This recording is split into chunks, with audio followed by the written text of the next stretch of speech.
Clara Whitmore never imagined her father's last phone call would be the one that sold her future. One debt, one ruthless name whispered in fear across the city. Adrian Volkov. One impossible demand, become his wife or watch everything burn.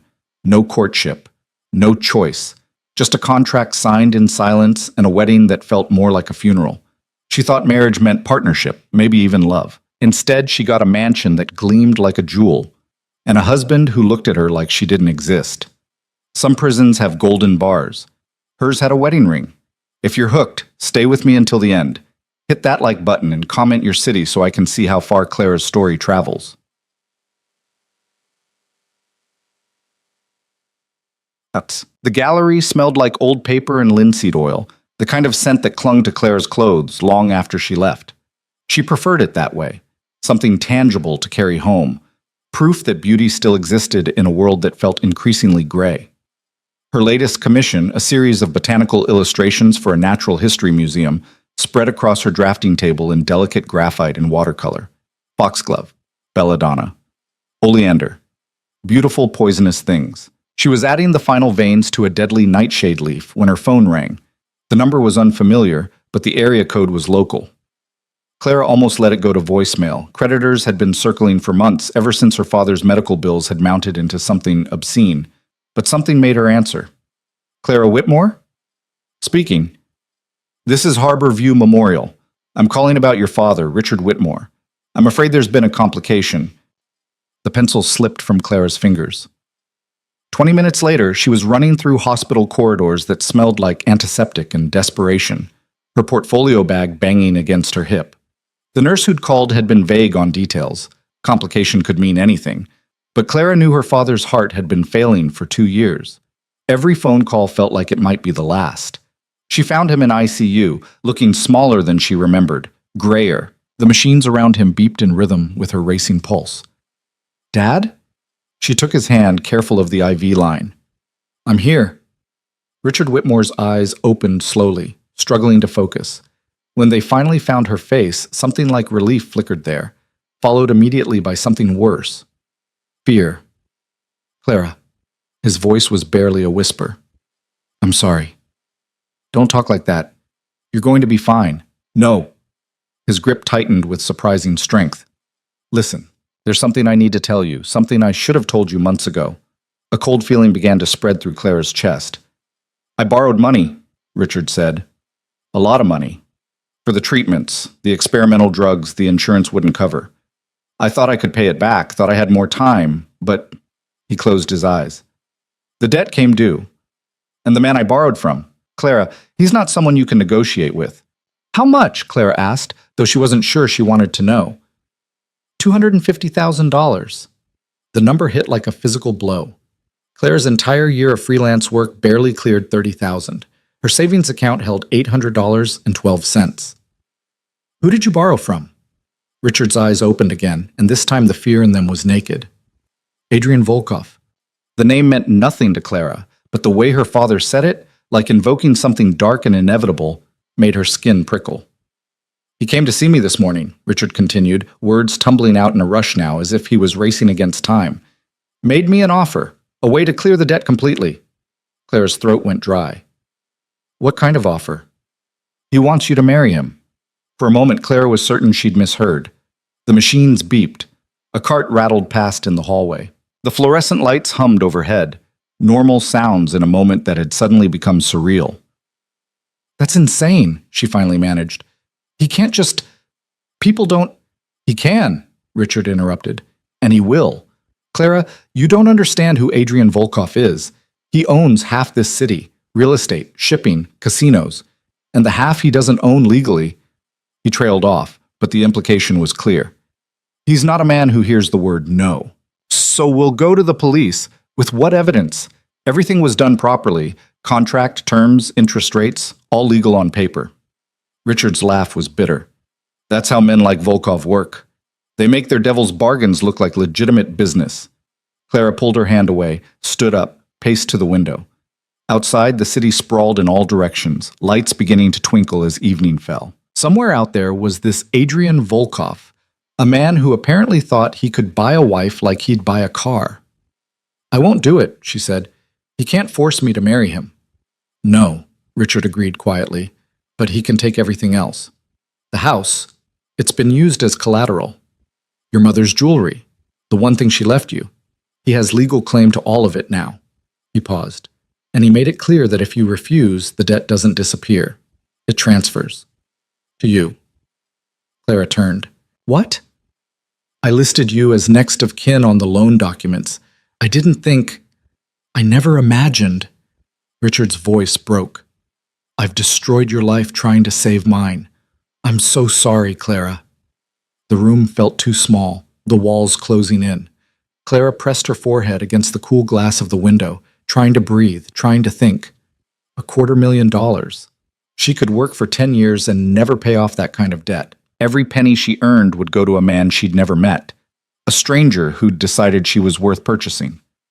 What did you tell him? She asked. That I needed to talk to you first. He gave me 48 hours. Richard's voice was fading now, exhaustion pulling him back under.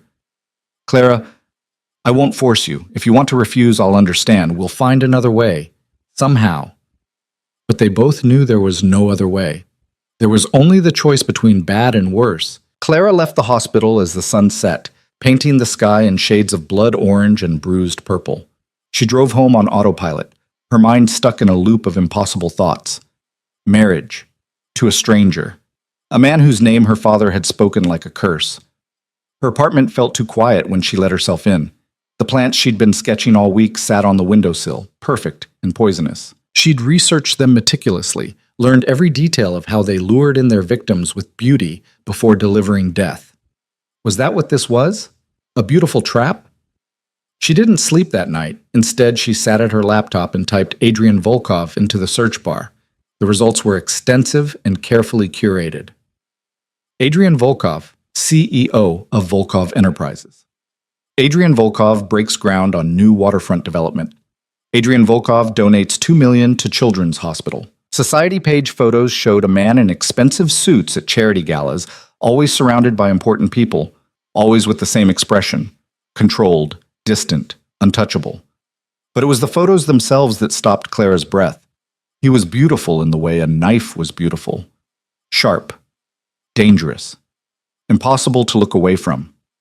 Dark hair swept back from a face all angles and shadows. Eyes the color of winter ice. A mouth that looked like it had forgotten how to smile. There was nothing warm in those pictures. Nothing soft. Just money and power wrapped in a beautiful, terrifying package. Clara slammed the laptop shut and walked to her window.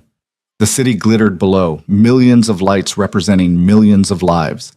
Normal lives. People who would wake up tomorrow and make breakfast, go to work, complain about traffic, plan their futures. Simple things Clara had taken for granted until tonight. Her phone buzzed. Unknown number. Her hand shook as she answered. Miss Whitmore. The voice was male, smooth, and absolutely certain. Not a question. A statement. My name is Adrian Volkov. Clara's grip tightened on the phone. I know who you are. Then you know why I'm calling. Your father told you about our arrangement. Your arrangement, Clara corrected, anger bleeding through fear. I wasn't consulted. You're being consulted now. I need an answer. You need... She laughed, the sound sharp and slightly unhinged. You need? What about what I need? What about the fact that you can't just buy a person? I'm not buying you, Miss Whitmore. I'm offering you a solution to an impossible problem. Your father's debt is real, legal, and absolutely enforceable. You can marry me and it disappears, or you can refuse and spend the next decade drowning in it. His tone never changed, calm, factual, as if discussing a business merger. I'm not a monster.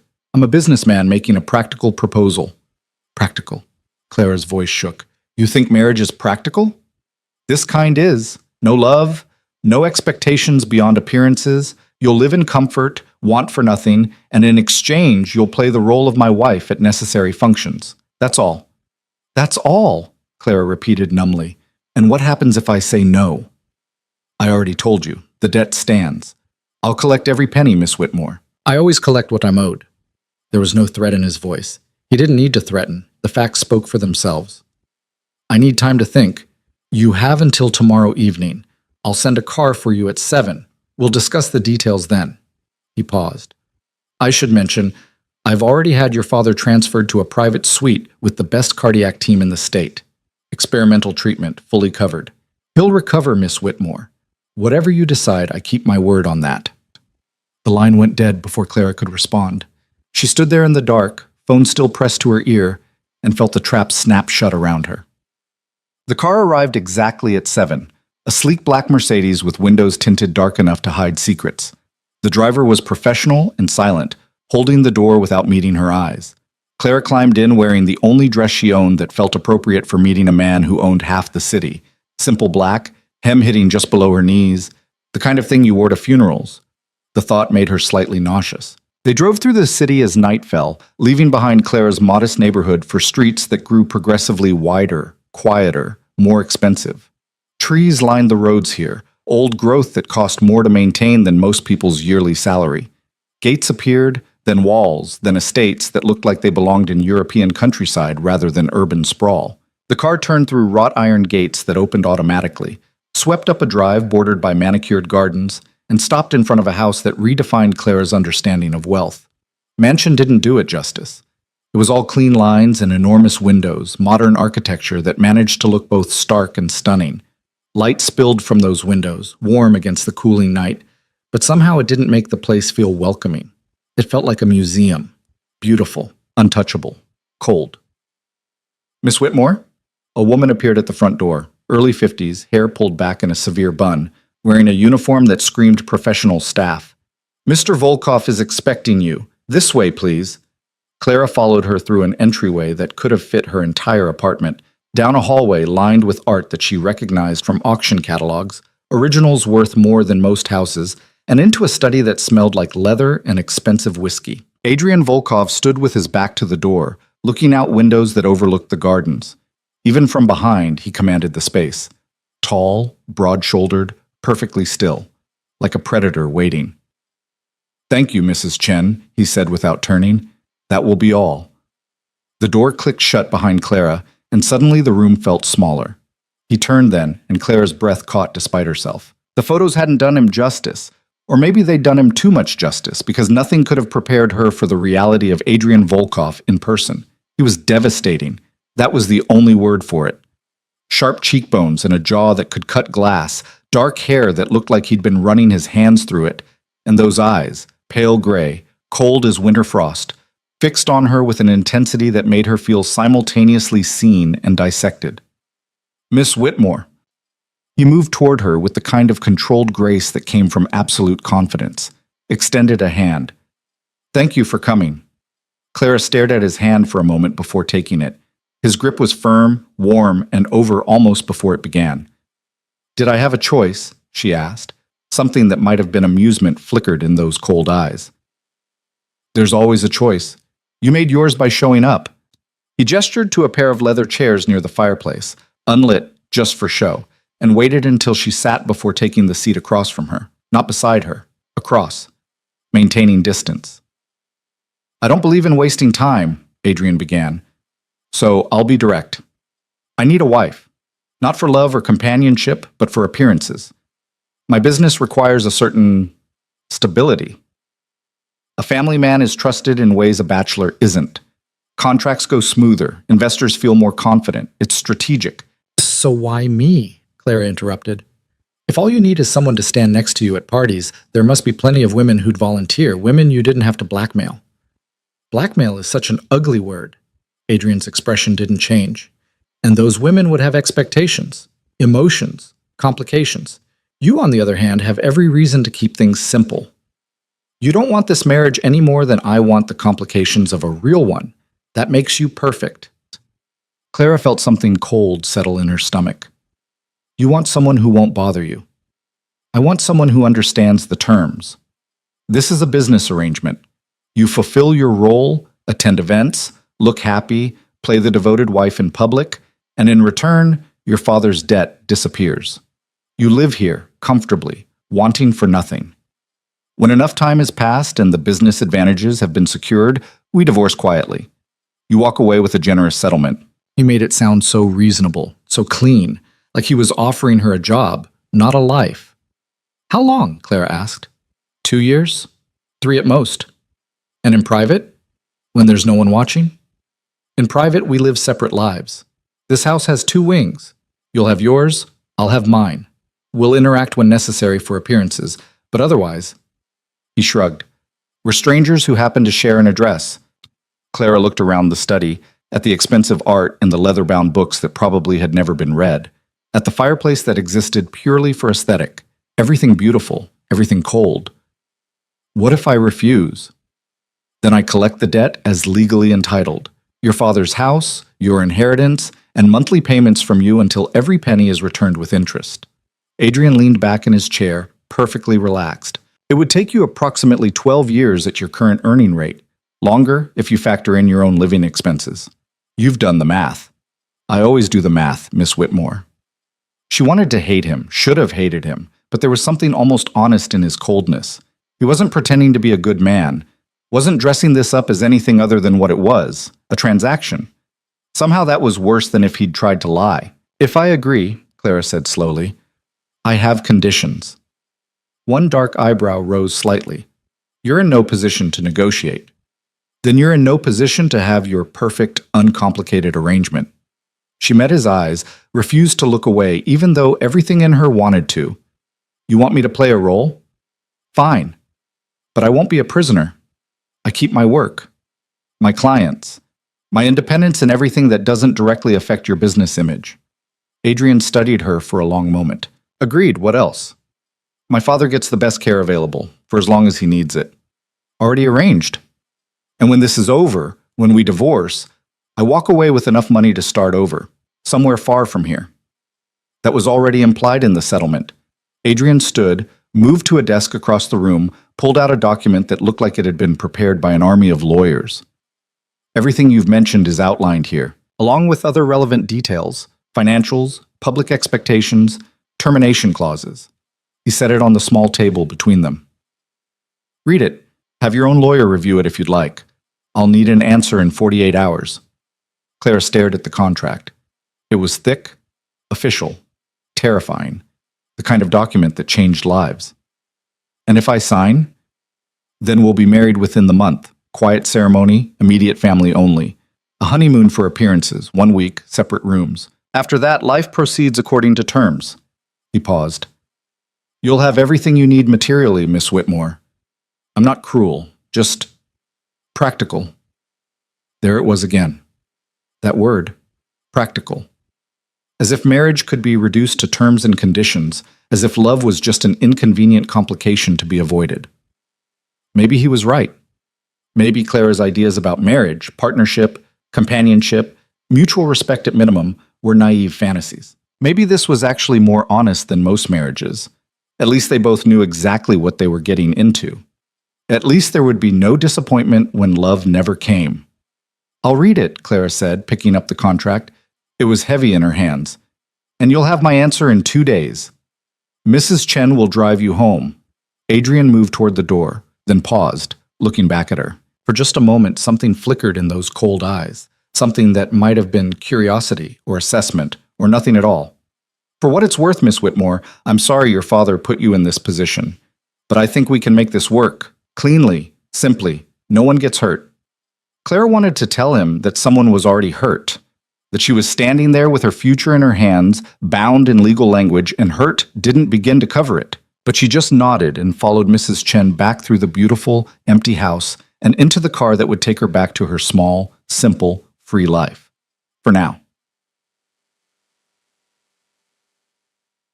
Clara read the contract 17 times over the next 2 days. She didn't have money for a lawyer, so she researched every clause herself, cross-referenced legal terms, tried to find the trap hidden in the language. But Adrian Volkov, for all his coldness, had been truthful. Everything was there exactly as he'd promised. The debt forgiveness, her father's medical care, her financial security during the marriage and after, separate living quarters, freedom to maintain her career, even clauses protecting her in case of his death, or if he violated the terms. It was, she realized with growing horror, actually fair. A fair prison was still a prison. On the morning of the deadline, Clara visited her father. He'd been moved to the private suite Adrian had mentioned, a room that looked more like a hotel than a hospital, with windows overlooking a garden and equipment that hummed quietly instead of beeping urgently. He was sitting up, color back in his face when she arrived. "You look better," Clara said, kissing his cheek. "I feel better. Whatever treatment they started, it's working." Richard took her hand. "Did you meet him, Volkov?" "Yes." "And?" Clara pulled the contract from her bag, set it on the bed between them. "It's everything he promised. Fair terms. Clean exit after a few years. I'd be comfortable, but not happy." "I don't think happiness is part of the deal." Clara tried to smile and failed. "He wants a wife who won't bother him. I want my father to live and my future to not be buried in debt. It's practical." Richard's eyes filled with tears. "I never wanted this for you, sweetheart. You deserve love. Real love. The kind your mother and I had." Clara thought about her mother, dead 5 years now from the same heart condition, slowly killing her father. She thought about the love her parents had shared. Genuine, deep, built on years of friendship and understanding. The kind of love that made her father still talk to her mother's photo every night. She'd wanted that once, believed in it, but maybe belief was a luxury she couldn't afford anymore. "Maybe this is better," she said quietly. "No expectations means no disappointments. No love means no loss." "Oh, Clara." Richard pulled her into a hug. "That's not better. That's just safer. And safe isn't the same as living." But safe was all Clara had left to choose. She called Adrian that evening from her apartment, surrounded by half-finished sketches and plants that would never be anything but beautiful and deadly. "Mr. Volkov? It's Clara Whitmore." "I know." There was no surprise in his voice. He'd been expecting this call, probably knew what she'd say before she said it. "Your answer?" Clara looked around her apartment, small, cluttered, hers. After today, it wouldn't be home anymore. After today, home would be a wing of a mansion where she lived like a ghost. "Yes," she said. "I'll marry you." "Good." If he felt anything about her agreement, satisfaction, relief, anything, it didn't show in his tone. "I'll have Mrs. Chen contact you tomorrow with details. The wedding will be 2 weeks from Saturday. Small ceremony, immediate family only as discussed. My father will need help getting there. Already arranged. Medical transport, full support staff. He'll be comfortable." Adrian paused. "Welcome to the arrangement, Miss Whitmore. I think you'll find I'm a man of my word." "That's what I'm counting on," Clara said. "Because if he was a man of his word, then in 2 or 3 years she'd be free. Free of the debt, free of the marriage, free of Adrian Volkov and his cold eyes and his practical proposals. She just had to survive until then." The line went dead, and Clara sat in the silence of her apartment, her last night of freedom, and wondered if she'd just made the best decision of her life or the worst. Probably both. The next 2 weeks passed in a blur of arrangements that Clara barely participated in.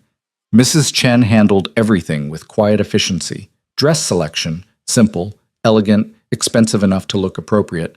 Venue booking, a private estate owned by the Volkov family. Catering, flowers, photographer. Everything a wedding should have, minus the one thing that actually mattered. Clara showed up for fittings and menu tastings like an actress learning her role. Smile here, nod there. Pretend this was a choice made from love instead of necessity.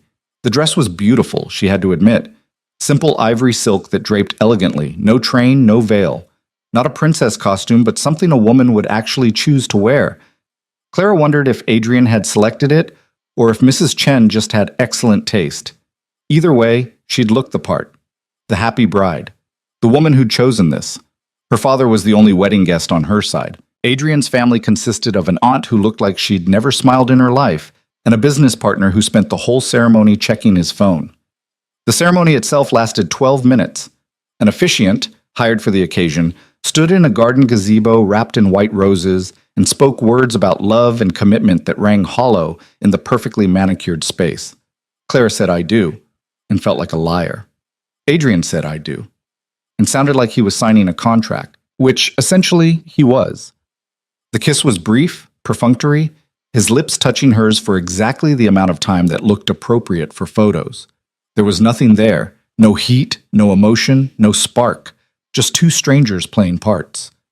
If this was what her life would be like, Clara thought as Adrian's hand rested briefly on her waist for the photographer, she could survive it.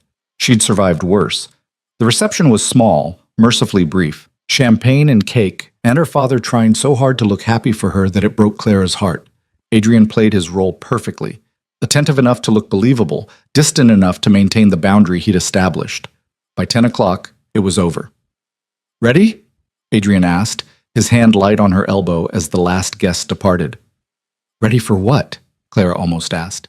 Then remembered. Tonight, she moved into the mansion, into her new life. "Yes," she said, because what else was there to say? The drive back to what was now supposed to be home felt longer than Clara remembered. Adrian sat beside her in the back of the car, checking emails on his phone, completely absorbed, not even pretending to make conversation now that the performance was over. This is what it will be like, Clara reminded herself. This distance, this silence, this careful avoidance of anything real. She could live with that. She would live with that. The mansion loomed against the night sky, all lit windows and cold beauty. Mrs. Chen met them at the door, still professional at this late hour, and led Clara through hallways she half remembered from her first visit. "Your wing is this way," Mrs. Chen explained, turning down a corridor Clara hadn't seen before. "Mr. Volkov's quarters are in the opposite wing. You'll have privacy here." The rooms were stunning. A bedroom larger than Clara's entire old apartment, decorated in soft grays and whites, floor-to-ceiling windows overlooking the gardens. An ensuite bathroom with a tub that could fit 3 people. A walk-in closet already filled with clothes in her size. How had they known? And a small study perfect for her work. A gilded cage, Clara thought, but still a cage.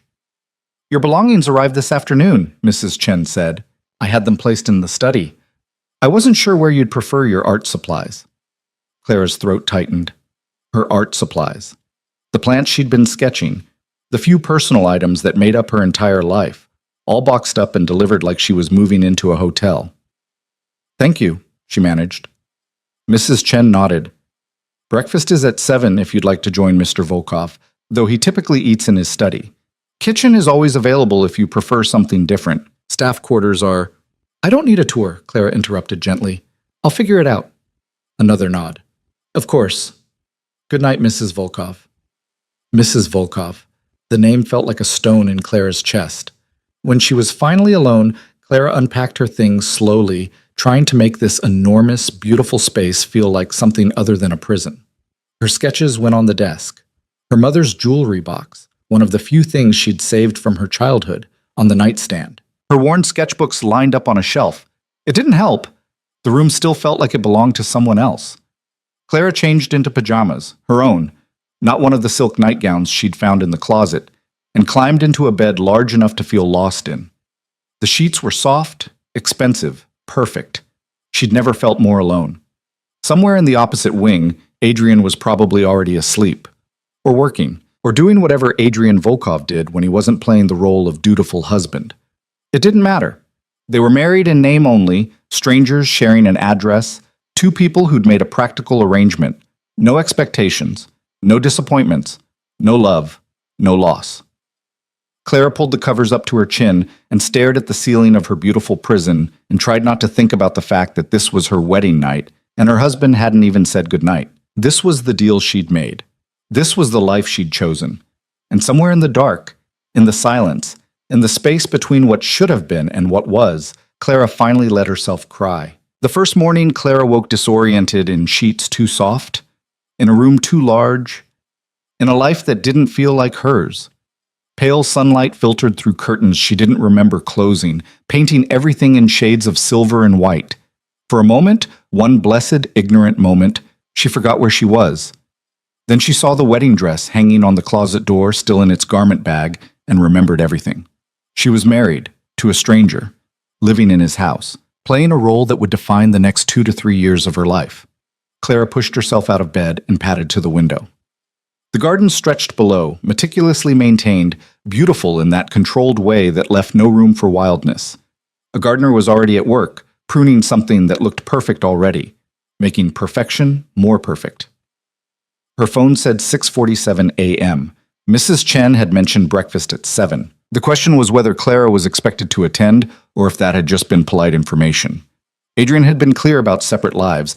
Did that start immediately, or was there a grace period for appearances? She showered in the enormous bathroom, dressed in jeans and a sweater from her old life, a small rebellion against the designer clothes hanging in the closet, and made her way through the quiet house toward what she hoped was the kitchen. The mansion felt different in daylight, less intimidating maybe, but more sterile, like a showroom waiting for real people to give it life. Her footsteps echoed on marble floors. Somewhere, a clock ticked, but otherwise, silence. She found the kitchen by following the scent of coffee. It was massive, all stainless steel and marble countertops, the kind of space designed for professional caterers rather than actual cooking. Mrs. Chen stood at the center island, arranging what looked like a breakfast spread for 10 people. "Good morning, Mrs. Volkov," the housekeeper said, her expression neutral. "Coffee, please, and it's Clara." The correction felt important, necessary. Mrs. Volkov was a stranger. "Is Mr. Volkov joining us?" "He left for the office an hour ago. He keeps early hours." Mrs. Chen poured coffee into a delicate cup that probably cost more than Clara's old monthly rent. "He typically doesn't return until evening, sometimes later." So that answered that question. Separate lives started immediately. Clara took the coffee, grateful for something to hold. "Is there a schedule I should know about? Things I'm expected to do?" "Mr. Volkov mentioned you're to have complete freedom with your time, aside from events that require your presence. Those will be communicated in advance, usually a week's notice at minimum." Mrs. Chen gestured to a tablet on the counter. "The household calendar is there. Current staff schedule, maintenance appointments, anything that might affect your day. Your wing is clean Tuesdays and Fridays unless you prefer different days." It was all so organized, so efficient, so completely devoid of anything resembling normal married life. "What about meals?" "Cook prepares dinner nightly at 7. You're welcome to join or request something brought to your rooms. Breakfast and lunch are available whenever you'd like. Just let kitchen staff know if you have preferences or dietary restrictions." Clara nodded, trying to absorb it all. She was living in a house with enough staff to run a small hotel, married to a man who'd left for work before she woke up, expected to do what exactly? Exist? Wait? "Mrs. Chen," Clara said slowly, "what did the previous Mrs. Volkov do with her time?" Something flickered across the housekeeper's face. Surprise, maybe, or discomfort. "There hasn't been a previous Mrs. Volkov. Mr. Volkov has never been married before." That stopped Clara cold. She'd assumed, given how transactional Adrian had been about the whole arrangement, that this was something he'd done before, a pattern. But if she was the first, why now? She asked, more to herself than Mrs. Chen. The housekeeper's expression closed off completely. "I wouldn't presume to know Mr. Volkov's business decisions. Will you be taking breakfast here or in your rooms?" The dismissal was polite but absolute. Clara took the hint. "Here is fine. Thank you." She ate alone at an island designed for gatherings, in a kitchen built for parties that apparently never happened, in a house that felt less like a home and more like a very expensive museum. The food was excellent. Fresh fruit, perfectly cooked eggs, pastries that melted in her mouth. But Clara barely tasted it. This was her life now. Beautiful. Empty. Alone. After breakfast, Clara retreated to her study and tried to work. She had a commission due in 2 weeks, a series of botanical illustrations for a private collector. The work had always been her escape, her way of making sense of the world. Beauty rendered in precise lines and careful color. Control in a life that often felt chaotic. But today the pencil felt wrong in her hand. The paper too white. The flowers she was supposed to be drawing, cherry blossoms, delicate and temporary, mocked her with their symbolism. She gave up after an hour of producing nothing but frustrated sketches and crossed-out lines. The house beckoned, enormous and unexplored. Clara wandered through it like a ghost, opening doors to rooms that looked like they'd never been used. A library with floor-to-ceiling shelves, every book perfectly arranged and probably unread. A music room with a grand piano so pristine it might have been carved from ice. A gym that could service 20 people. A home theater. A wine cellar. A ballroom. So many rooms. So much space. And all of it felt hollow. She found herself in the main living area, the kind of room featured in architecture magazines. All clean lines and expensive furniture arranged for maximum visual impact. Everything was white or gray or subtle beige. Nothing warm. Nothing lived in. A photo sat on the mantel, the only personal item Clara had seen anywhere in the house. She picked it up, studied it. Adrian, maybe 10 years younger, standing beside a woman who had his eyes. Same cold gray. Same careful distance from the camera. They weren't touching, weren't smiling, but something in their posture suggested family. That's Katerina, his sister. Clara spun around, nearly dropping the frame. A woman stood in the doorway, early 30s, dark hair, expensively dressed, watching Clara with open curiosity. "I'm sorry, I didn't hear anyone come in," Clara stammered, setting the photo down carefully. "That's because I have a key and you weren't expecting visitors." The woman moved into the room with the kind of confidence that came from familiarity. "I'm Diane Volkov, Adrian's cousin, and you must be the mysterious bride." Clara bristled slightly at the phrasing. "Clara Whitmore." "I mean, Clara Volkov now, I suppose." "Don't suppose too hard. Adrian's never been big on sharing." Diane settled onto one of the pristine sofas, patting the cushion beside her. "Sit. I want to hear everything. Adrian's been frustratingly vague about this whole sudden marriage thing." Clara perched on the edge of the sofa, unsure what to make of this unexpected guest. "There's not much to tell. We met, we decided to get married. It happened quickly." "Clearly." Diane's gaze was sharp, assessing. "Adrian doesn't do anything quickly. He plans. He strategizes. He measures every possible outcome before making a move. So either you're the most compelling woman he's ever met, or there's something else going on." The silence stretched. Clara didn't know what Adrian had told his family, what story he'd crafted to explain the sudden wedding. She didn't know what she was allowed to say. "We wanted to keep things simple," Clara finally offered. "Private." Diane didn't sound convinced, but she let it drop. "Well, simple or not, you're family now, which means you're stuck with me showing up unannounced and being inappropriately nosy." She smiled, and it was the warmest thing Clara had seen since entering this house.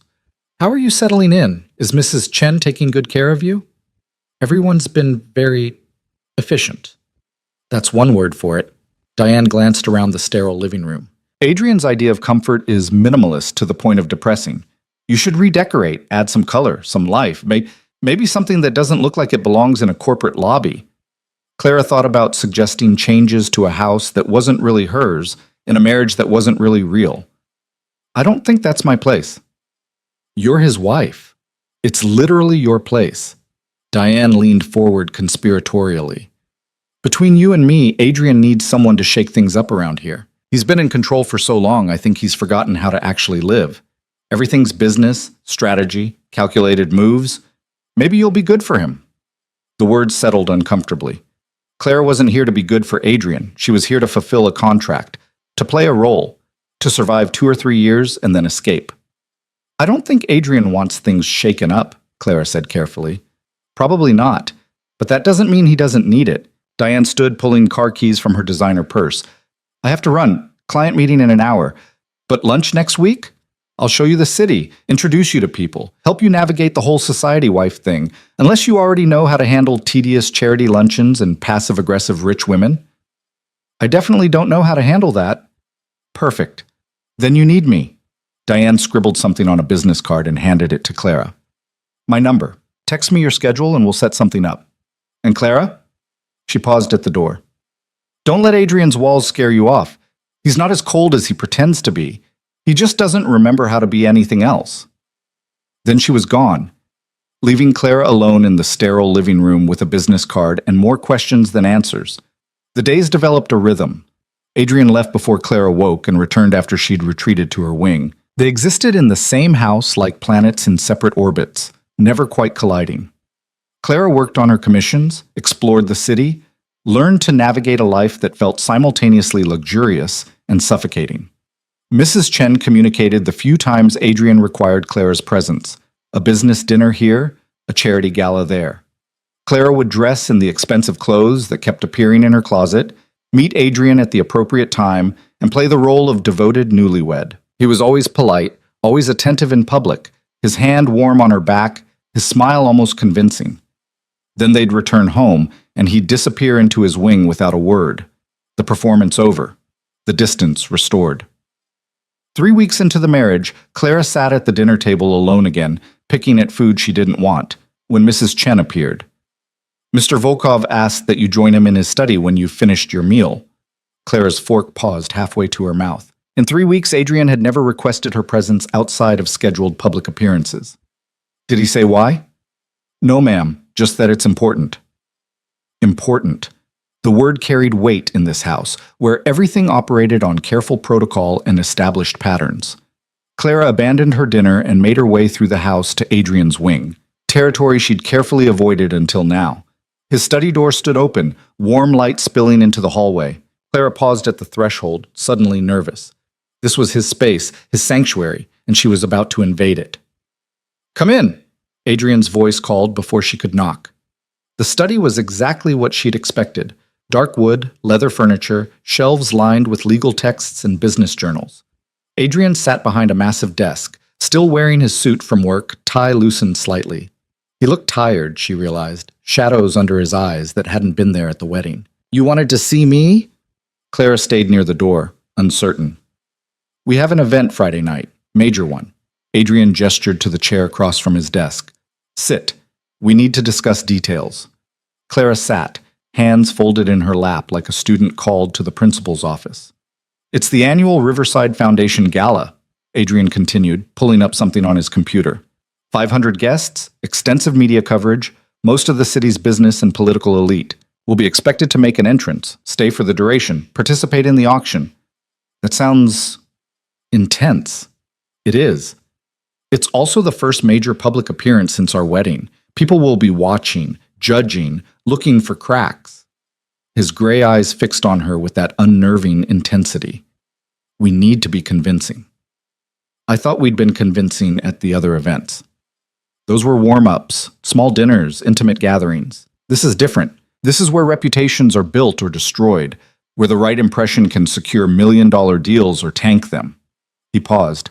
"I need you to understand what's at stake." Clara felt something defensive rise in her chest. "I've played my part at every event.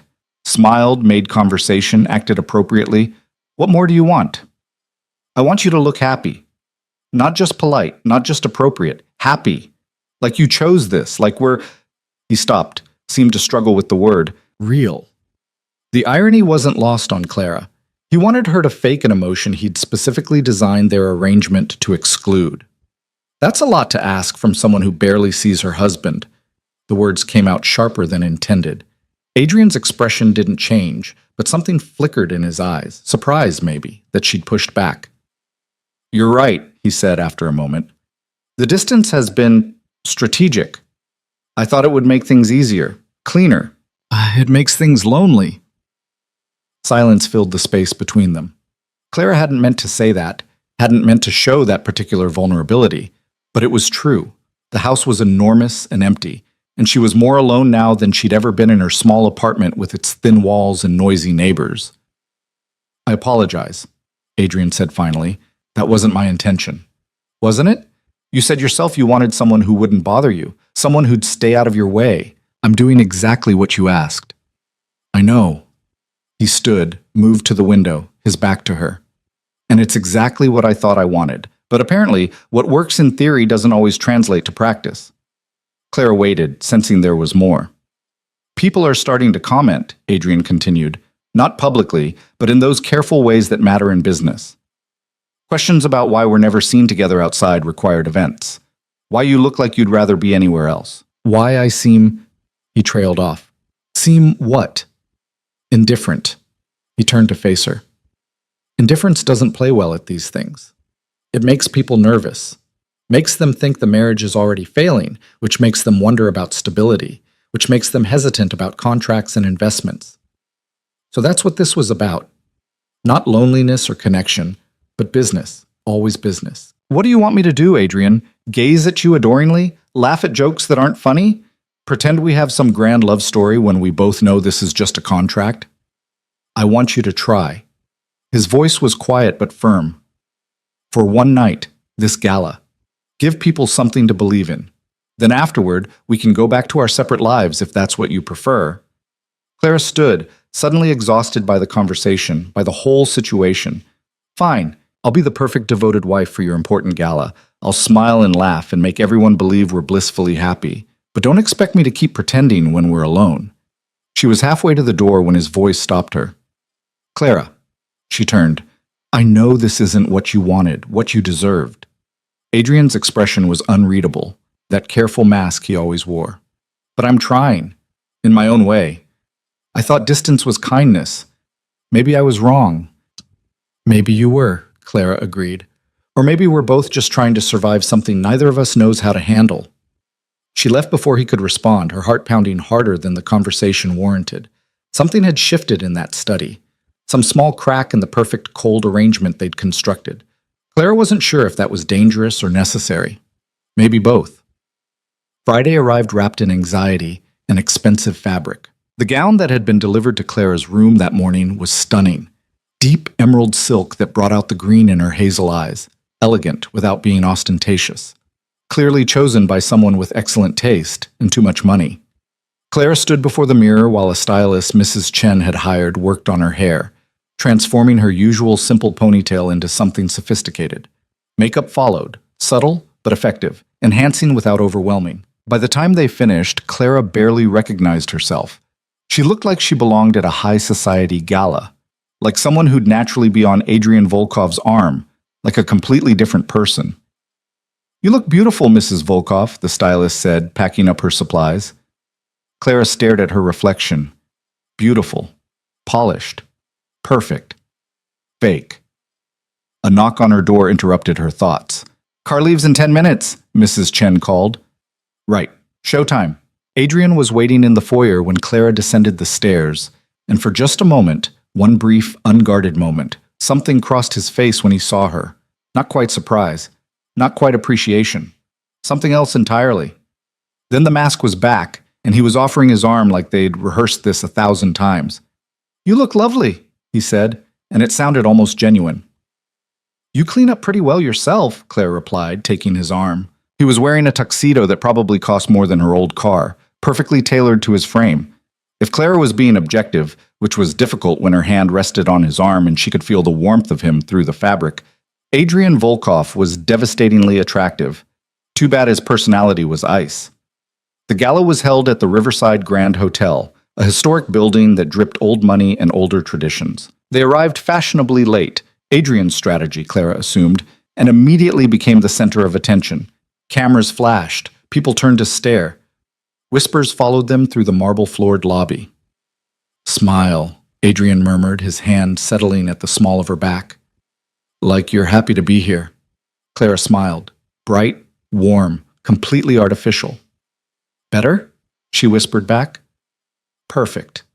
They moved through the crowd like dancers who'd practiced their routine. Adrian introduced her to an endless parade of important people. CEOs, politicians, society matriarchs, all of them studying Clara with varying degrees of curiosity and judgment. She shook hands, made appropriate small talk, laughed at mediocre jokes, and played her role so well she almost convinced herself. "Your wife is charming," someone told Adrian, a silver-haired man whose name Clara had already forgotten. "I'm very lucky," Adrian replied, and his hand tightened slightly on her waist. Almost possessive. Clara looked up at him, found him already looking down at her, and for a second the act felt less like an act.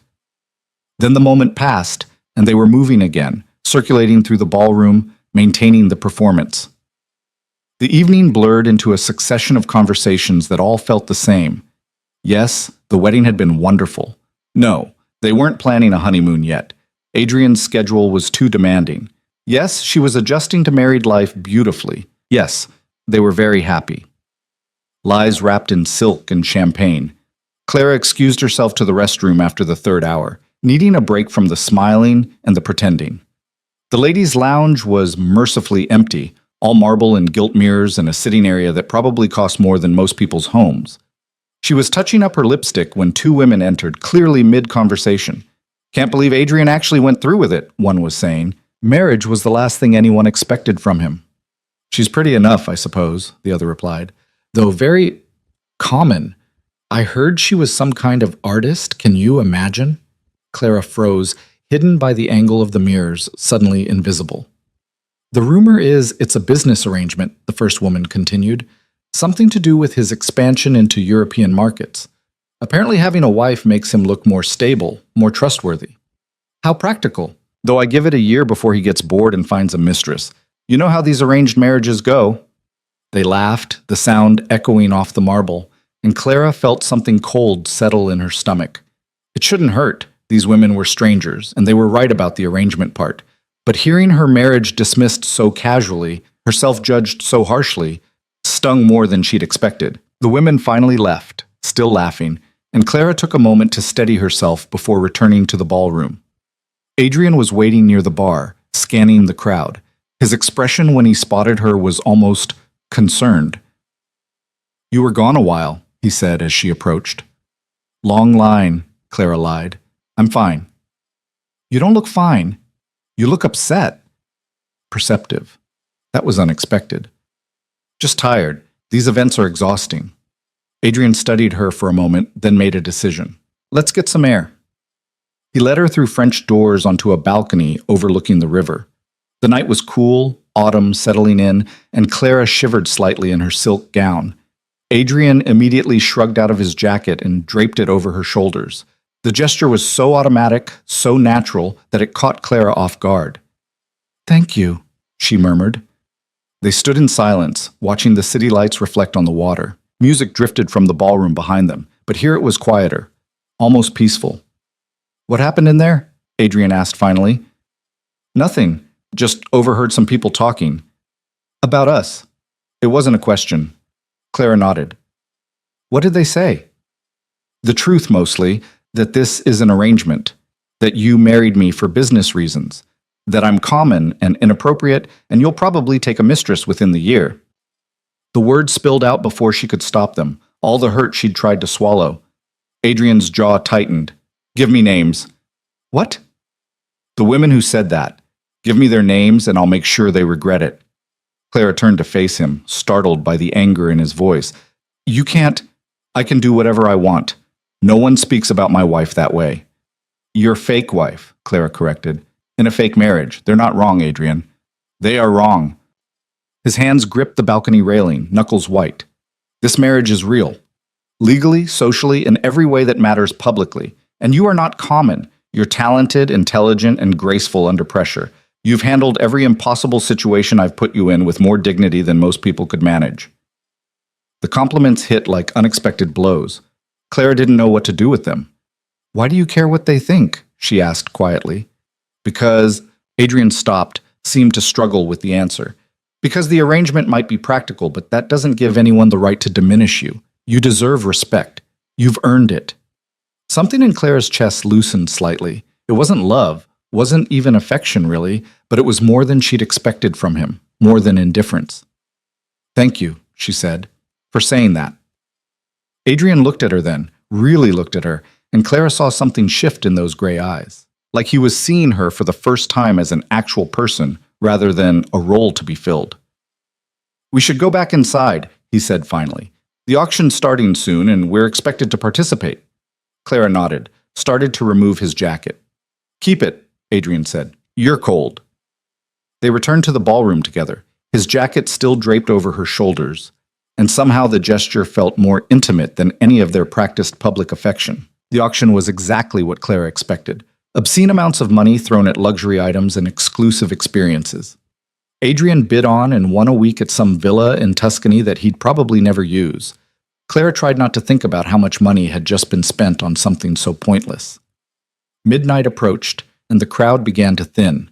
Adrian guided Clara toward the exit, his hand once again at her back, both of them exhausted from maintaining the performance. The car ride home was quiet. Adrian checking emails on his phone, Clara staring out the window at the city sliding past. They'd survived the gala, convinced everyone they were believably happy. Mission accomplished. So why did Clara feel more unsettled now than she had before? The mansion was dark when they arrived, just security lights illuminating the path to the door. They walked inside together, footsteps echoing on marble, the late hour making everything feel dreamlike. They reached the point where the hallways diverged, one leading to Adrian's wing, one to Clara's, the natural parting point. "Good night," Clara said, starting toward her wing. "Clara." She turned. Adrian stood in the hallway, still in his tuxedo minus the jacket she was wearing, looking somehow more human than she'd ever seen him, tired, uncertain, almost vulnerable. "What you said earlier about being lonely," he began. "I didn't realize. I thought I was making things easier for both of us." "I know. Maybe we could try something different. Not constant interaction, but less avoidance. Occasional dinners, conversations that aren't about upcoming events, something resembling normal. Claire's heart did something complicated in her chest. This wasn't romance. It wasn't even friendship, really. But it was an olive branch. An acknowledgement that complete isolation wasn't working. "I'd like that," she said softly. Adrian nodded. "Good night, Clara." "Good night." Clara made it to her room before the tears came.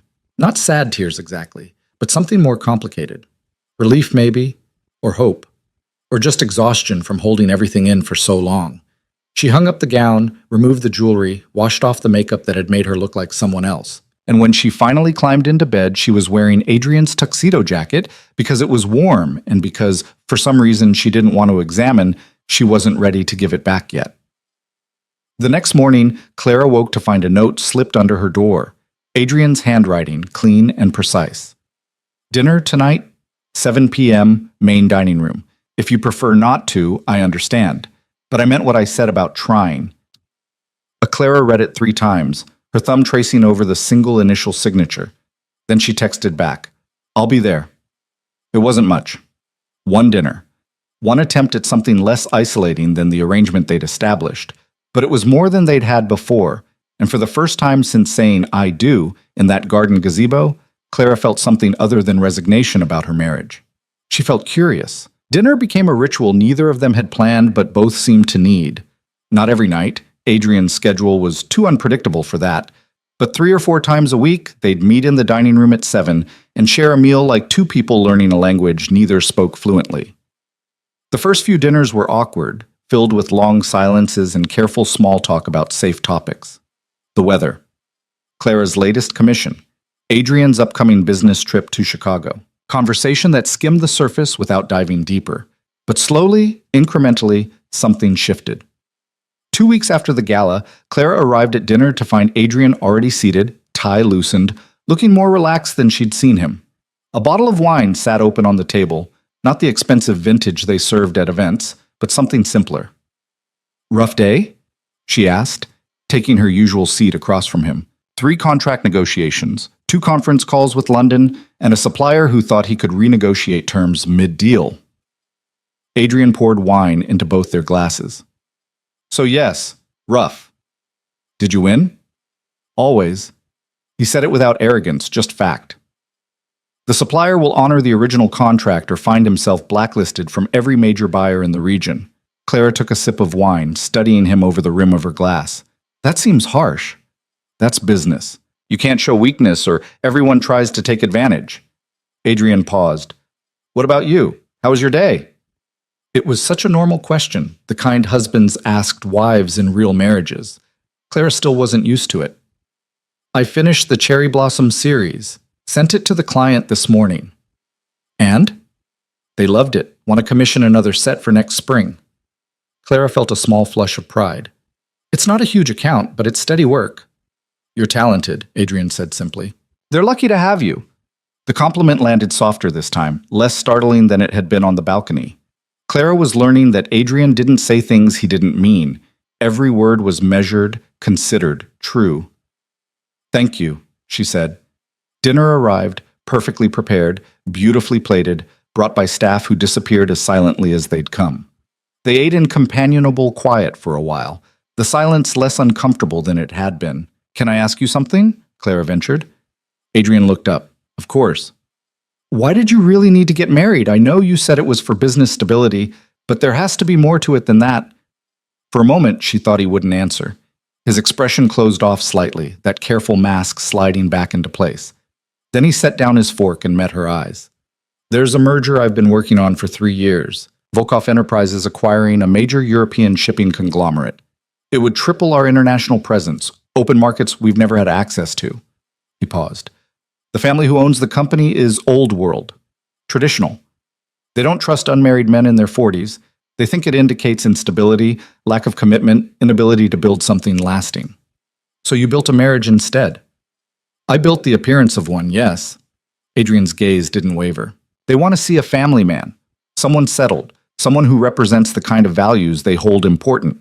Without that, the deal falls apart." Clara absorbed this. "When does the merger finalize?" "Ideally, within 2 years. Hence the timeline I gave you. 2 years. The length of her sentence made concrete by European business traditions and Adrian's ambition. What happens if they find out it's not real? She asked. They won't. As long as we maintain appearances, there's no reason for anyone to suspect otherwise. Adrian picked up his wine glass, studied the dark liquid. You've been perfect at the events. Convincing. Everyone believes we're genuinely happy. Clara thought about the women at the gala, their cruel assessments. Everyone didn't believe it, but she didn't say that. And after? She pressed. After the merger goes through and you don't need a wife anymore? Then we divorce quietly, you get your settlement, and we both move on with our lives, free and clear. He said it so matter-of-factly, like they were discussing a business contract, which Clara reminded herself they were. Doesn't it bother you? The question came out before she could stop it. The deception? Adrian was quiet for a long moment. I used to think the ends justified the means, that as long as no one got hurt, the strategy was sound. He met her eyes again. I'm less certain now. Why? Because you're not just a strategy. You're a person who got pulled into this against your will, who gave up your freedom to save your father, who deserves better than to be treated like a chess piece. His jaw tightened. I told myself I wasn't forcing you, that I was offering you a choice, but a choice between bad and worse isn't really a choice at all. The admission hung between them, raw and unexpected. Clara didn't know what to do with this version of Adrian, the one who questioned his own actions, who seemed almost guilty. You're keeping your end of the bargain, she said quietly. My father's getting the best care available. I live in comfort. You haven't been cruel or demanding. By the terms we agreed to, you're being fair. Fair isn't the same as right. Clara's throat tightened. No, it's not. They finished dinner in silence, but it felt different now. Heavier, like they'd crossed some invisible line into honesty neither had intended. When Clara stood to leave, Adrian's voice stopped her. I meant what I said at the gala, about trying, about making this less... He searched for the word. Isolating? Clara offered. Yes. You don't have to be lonely here, Clara. That was never the goal. What was the goal? Adrian smiled slightly, and it transformed his face for just a moment. I'm not sure I thought that far ahead. I just knew I needed a wife who wouldn't complicate things. How's that working out for you? It's becoming complicated, he admitted, but not in the ways I expected. Clara left before she could ask what he meant by that, her heart doing something unsteady in her chest. The weeks that followed developed a pattern. Dinners became conversations, became something almost resembling friendship. Adrian started coming home earlier, joining Clara in the library some evenings to work while she sketched. They didn't always talk. Sometimes they existed in comfortable silence, two people sharing space without demanding anything from each other. Clara learned things about him in those quiet hours. That he was left-handed, but had been forced to write right-handed as a child. That he'd built his business empire from almost nothing after his parents died in a car accident when he was 23. That his sister Katerina, the woman in the photo, had passed away 5 years ago from cancer, and he'd never quite recovered from it. She was the only family I had left, Adrian said one evening, his voice carefully neutral in that way that meant the emotion underneath was anything but. After she died, I threw myself into work. It was easier than feeling. But Clara looked up from her sketchbook. They were in the library, rain pattering against the windows, a fire crackling in the fireplace that was actually used now instead of sitting pristine and untouched. I understand that, she said. When my mother died, I buried myself in my art for months. Drew the same flowers over and over until my hand cramped. Anything to avoid the grief. Did it work? Not really. The grief was still there, just postponed. Clara set down her pencil. But I learned something. The pain doesn't disappear.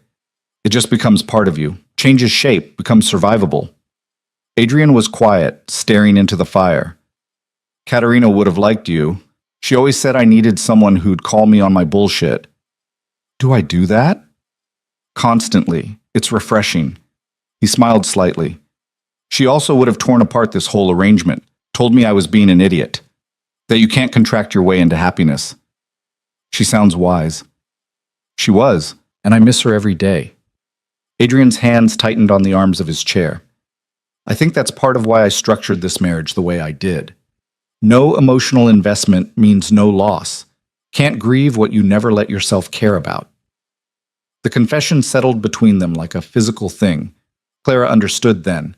The distance, the coldness, the careful boundaries. Adrian wasn't just protecting himself from complications. He was protecting himself from pain. That's a lonely way to live, she said softly. Yes, Adrian agreed. It is. Something shifted in that moment. Some unspoken acknowledgement that they were both hiding from different things, both using this arrangement as a shield against vulnerabilities they weren't ready to face. Clara went to bed that night thinking about loneliness, about shields, about two people learning to be less alone together. It should have stayed simple, should have remained within the careful boundaries they'd established. But life, Clara was learning, rarely cooperated with plans.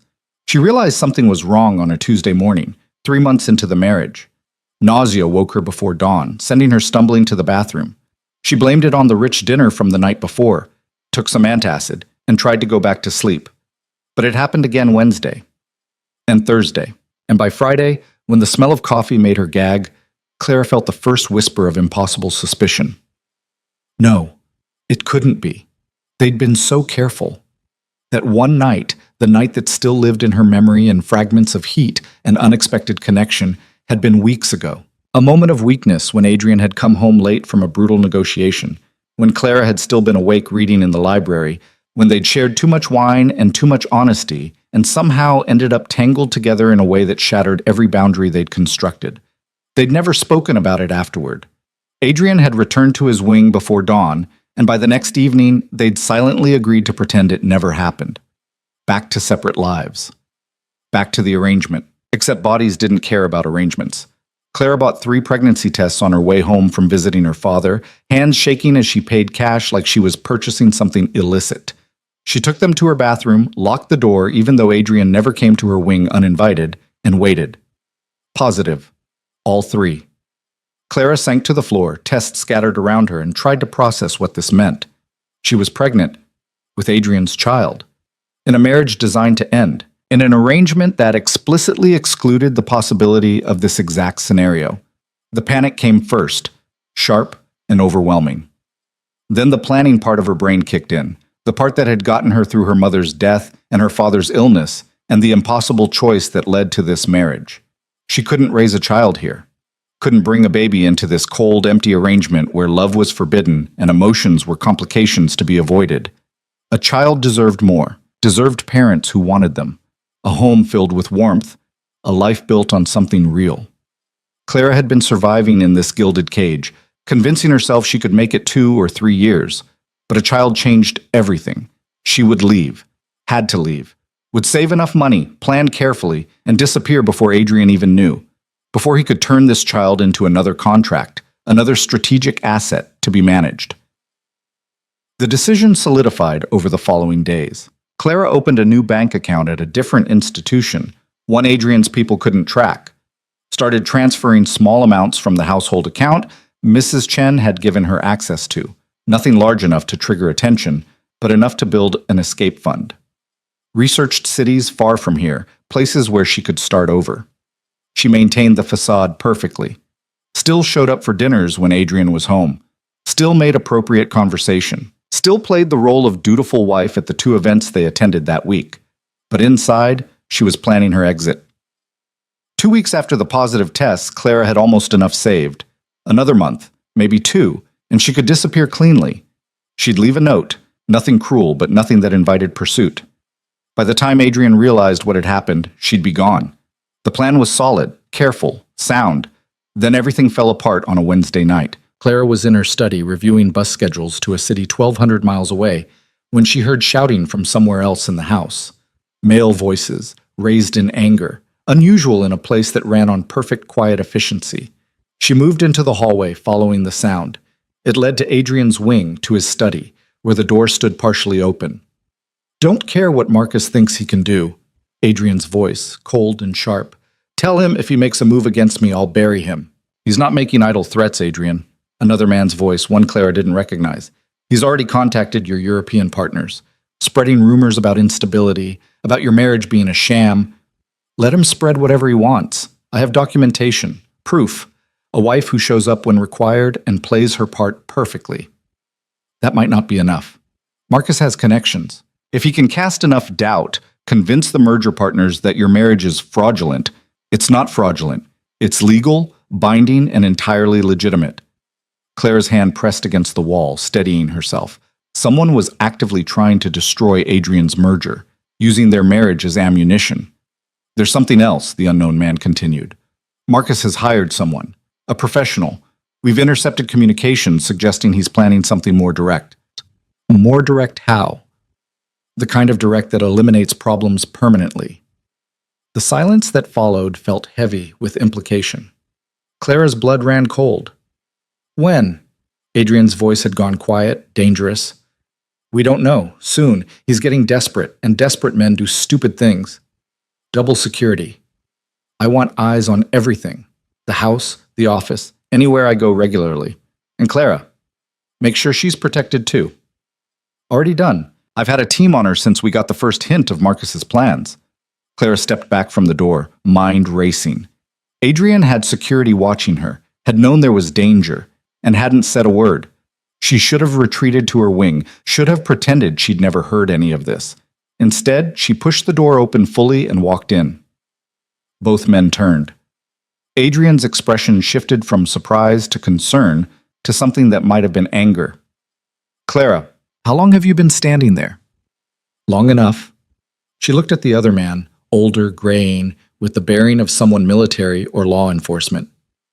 Who are you? James Reeves, head of Volkov Enterprises Security. He glanced at Adrian. I'll give you 2 privacy. He left, closing the door behind him, and suddenly Clara was alone with Adrian in a room that felt too small. You were going to tell me when exactly? Clara demanded. That someone's threatening you? That there's danger? I was handling it. You didn't need to be involved. I am involved. I'm your wife, at least on paper. If someone's coming after you, that makes me a target too, doesn't it? Adrian's jaw tightened. The security on you is extensive. Nothing will happen. You don't know that. Clara's voice rose, months of fear and frustration bleeding through. You can't control everything, Adrian. You can't just decide what I do and don't need to know about my own safety. I was trying to protect you. By keeping me in the dark? By treating me like a child who can't handle the truth? Clara's hands shook. I've handled everything you've thrown at me. Your cold arrangement, your society events, your perfectly distant marriage. I think I can handle knowing someone wants to hurt you. It's not the same. Why? Because you still don't see me as an actual person, just a role you cast, a contract you signed. That's not fair. None of this is fair, Clara was shouting now, all the careful control she'd maintained for months finally shattering. I gave up my life for this. I live in this beautiful prison, play pretend at your events, smile when I want to scream. And the one time something real and dangerous happens, you don't even think I deserve to know. Adrian stood, moved toward her. Clara, don't. She stepped back. Don't try to tell me this was for my own good. Don't make excuses. Just don't. The silence stretched between them, both breathing hard, years of unspoken tension finally erupting. You're right, Adrian said finally. You deserve to know. I should have told you the moment we learned about Marcus's plans. The admission deflated some of Clara's anger. Why didn't you? Because I didn't want you to be scared. Didn't want to add one more burden to everything I'd already put on you. He ran a hand through his hair, the careful control slipping. And because the idea of something happening to you, of someone hurting you because of me, because of this arrangement I forced on you. He stopped, but Clara heard what he didn't say, heard the fear underneath the words. I can handle being scared, Adrian. I can't handle being kept in the dark. I know, and I'm sorry. He met her eyes. From now on, full transparency. About the threats, the security, all of it. You're right. You deserve that much. Clara wanted to stay angry, wanted to hold on to the righteous fury that had carried her into this room, but exhaustion was winning, exhaustion and fear and the weight of the secret she was carrying, a secret that suddenly felt more dangerous than ever. If someone was targeting Adrian, if there was real threat, then her plan to disappear became more complicated. She couldn't just vanish, that would raise questions, might put her in more danger. But staying meant continuing the deception, continuing to hide the pregnancy while planning her escape. What are you going to do? She asked. About Marcus? About the threats? What I always do. Remove the problem before it can escalate. Adrian's expression hardened. Marcus made a mistake going after my family. He'll learn that lesson. Family. The word sent something complex through Clara's chest. She wasn't his family, not really, but he'd said it like he believed it. Be careful, she said quietly. Always am. Adrian moved closer, and Clara didn't step back this time. Are we okay? After this? The question was so uncertain, so unlike his usual confidence, that Clara felt her remaining anger dissolve. We're okay, she said. But Adrian, no more secrets. If there's danger, if something changes, I need to know. Agreed. Full transparency. He paused. About everything? Clara's hand instinctively moved toward her still flat stomach before she could stop it. Adrian's gaze followed the movement, and for one terrible moment she thought he knew, but then he just nodded and said, Get some rest. Tomorrow I'll have Reeves brief you on the security protocols. You should know what measures are in place. Thank you. Clara left his study, made it back to her wing, closed the door, and slid down against it. Full transparency. The words echoed in her mind, mocking her. She was keeping the biggest secret of all, planning to leave, carrying his child without his knowledge. Everything he'd just asked her for, she was violating. But what choice did she have? Tell him about the baby and watch him turn it into another contract, another strategic asset, another piece in whatever game he was playing? No. She'd keep her secret a little longer, just until she had enough money, enough of a plan, enough distance to ensure he couldn't follow.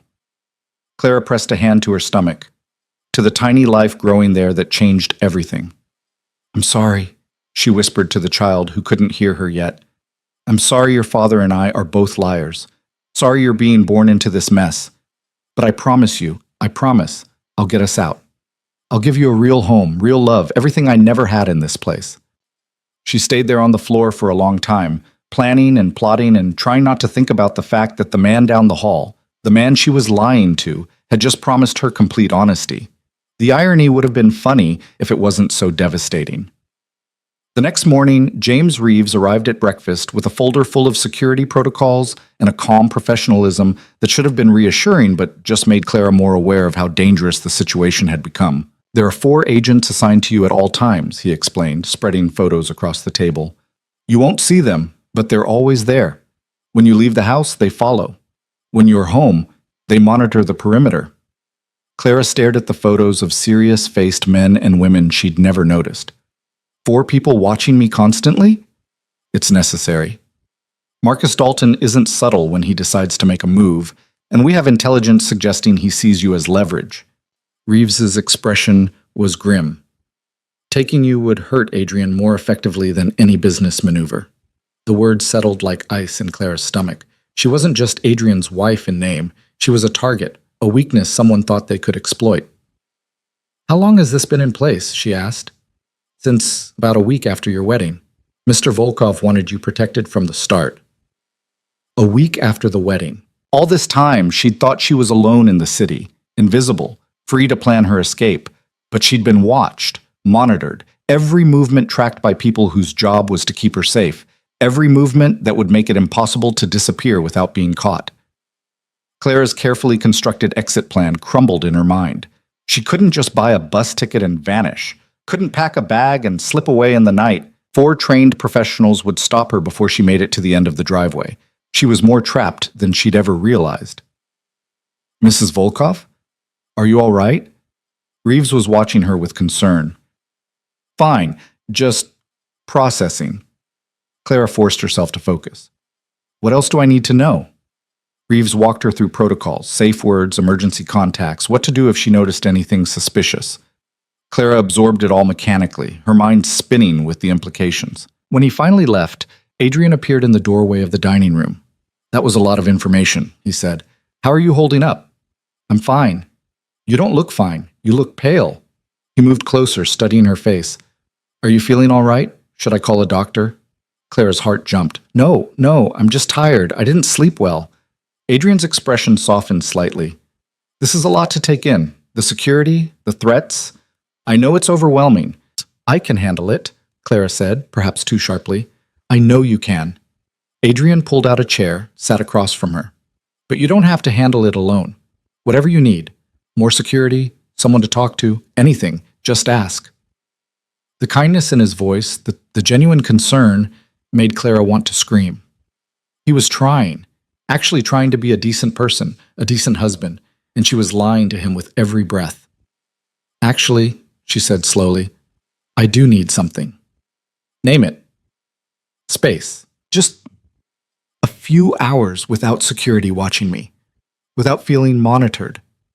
Clara met his eyes. I know it's necessary, but it's suffocating. I need to feel like I can still breathe. Adrian considered this.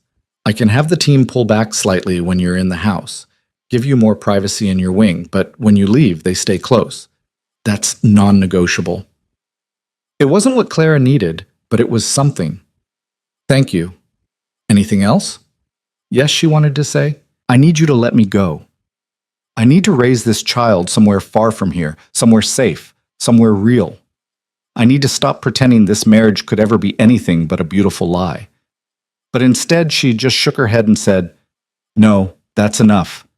Adrian stood but hesitated before leaving. Clara, I meant what I said last night about transparency. If something's wrong, if you need something, tell me, please. The guilt rose like bile in Clara's throat. I will. Another lie. Another betrayal. Another day in a marriage built on contracts and convenience and carefully maintained distance. Except the distance wasn't as careful anymore, and the convenience had become complicated, and Clara was running out of time to escape before everything fell apart completely.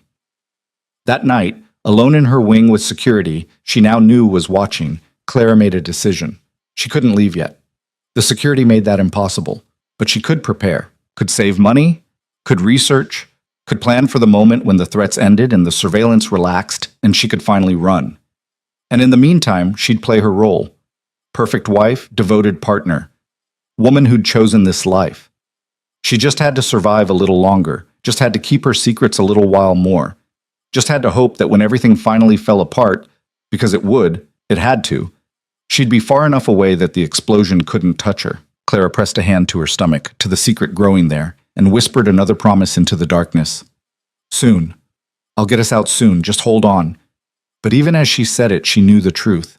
She was holding on to a plan that felt less solid every day, to a marriage that kept surprising her, to a man who was supposed to stay distant but kept becoming real, and to the terrifying possibility that maybe, just maybe, she didn't want to leave as much as she thought she did. That was the most dangerous thought of all. The thought haunted Clara through the following weeks as winter settled over the city in sheets of gray rain and early darkness.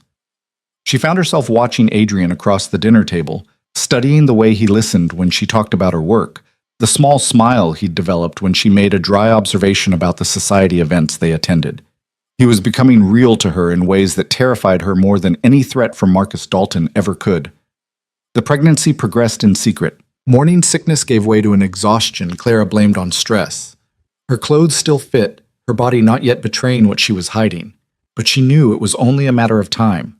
Soon there would be visible proof, undeniable evidence of that one night when the boundaries had shattered and they'd been just two people seeking connection in the dark.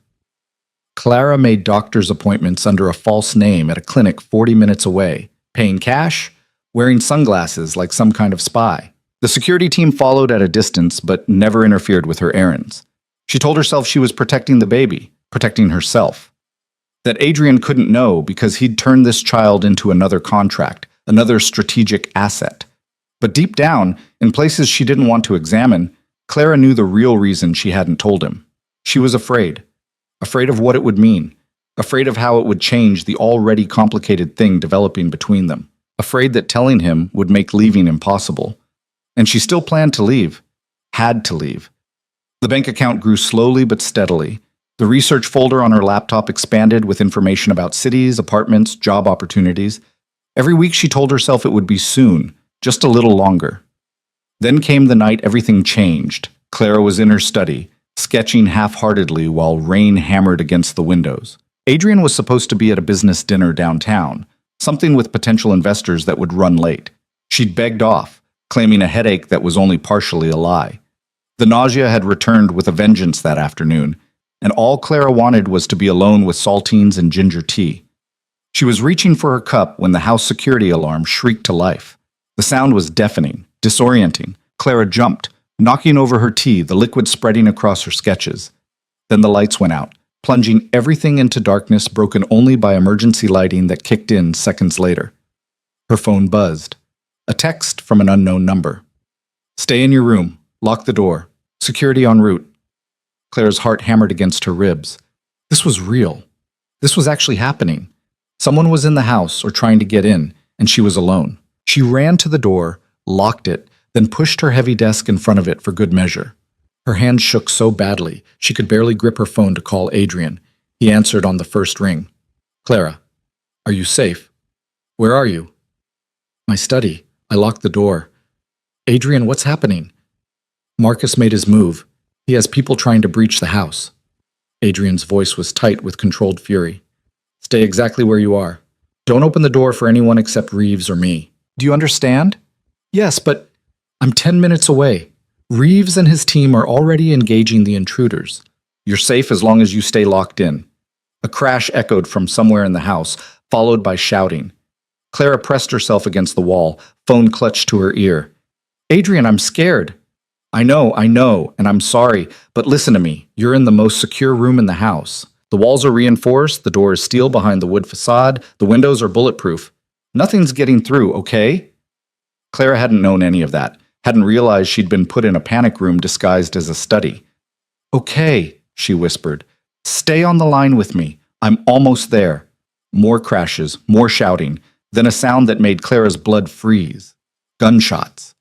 Sharp cracks that echoed through the house, impossibly loud even through walls and distance. "Adrian, that's Reeves's team. They're handling it. Just breathe, Clara. In and out. Stay with me." She tried to breathe, tried to focus on Adrian's voice in her ear rather than the sounds of violence happening somewhere in her home. The home that had never quite felt like hers but had become familiar. Safe. Until now. "Why?" Clara asked, her voice breaking. "Why would he do this? It's insane." "Because the merger's about to finalize and this is his last desperate play. If he can take you, he thinks I'll back down to get you back safely." Adrian's voice went hard. "He's wrong. All he's done is sign his own death warrant." The coldness in those words should have scared Clara. Instead, she felt something almost like relief.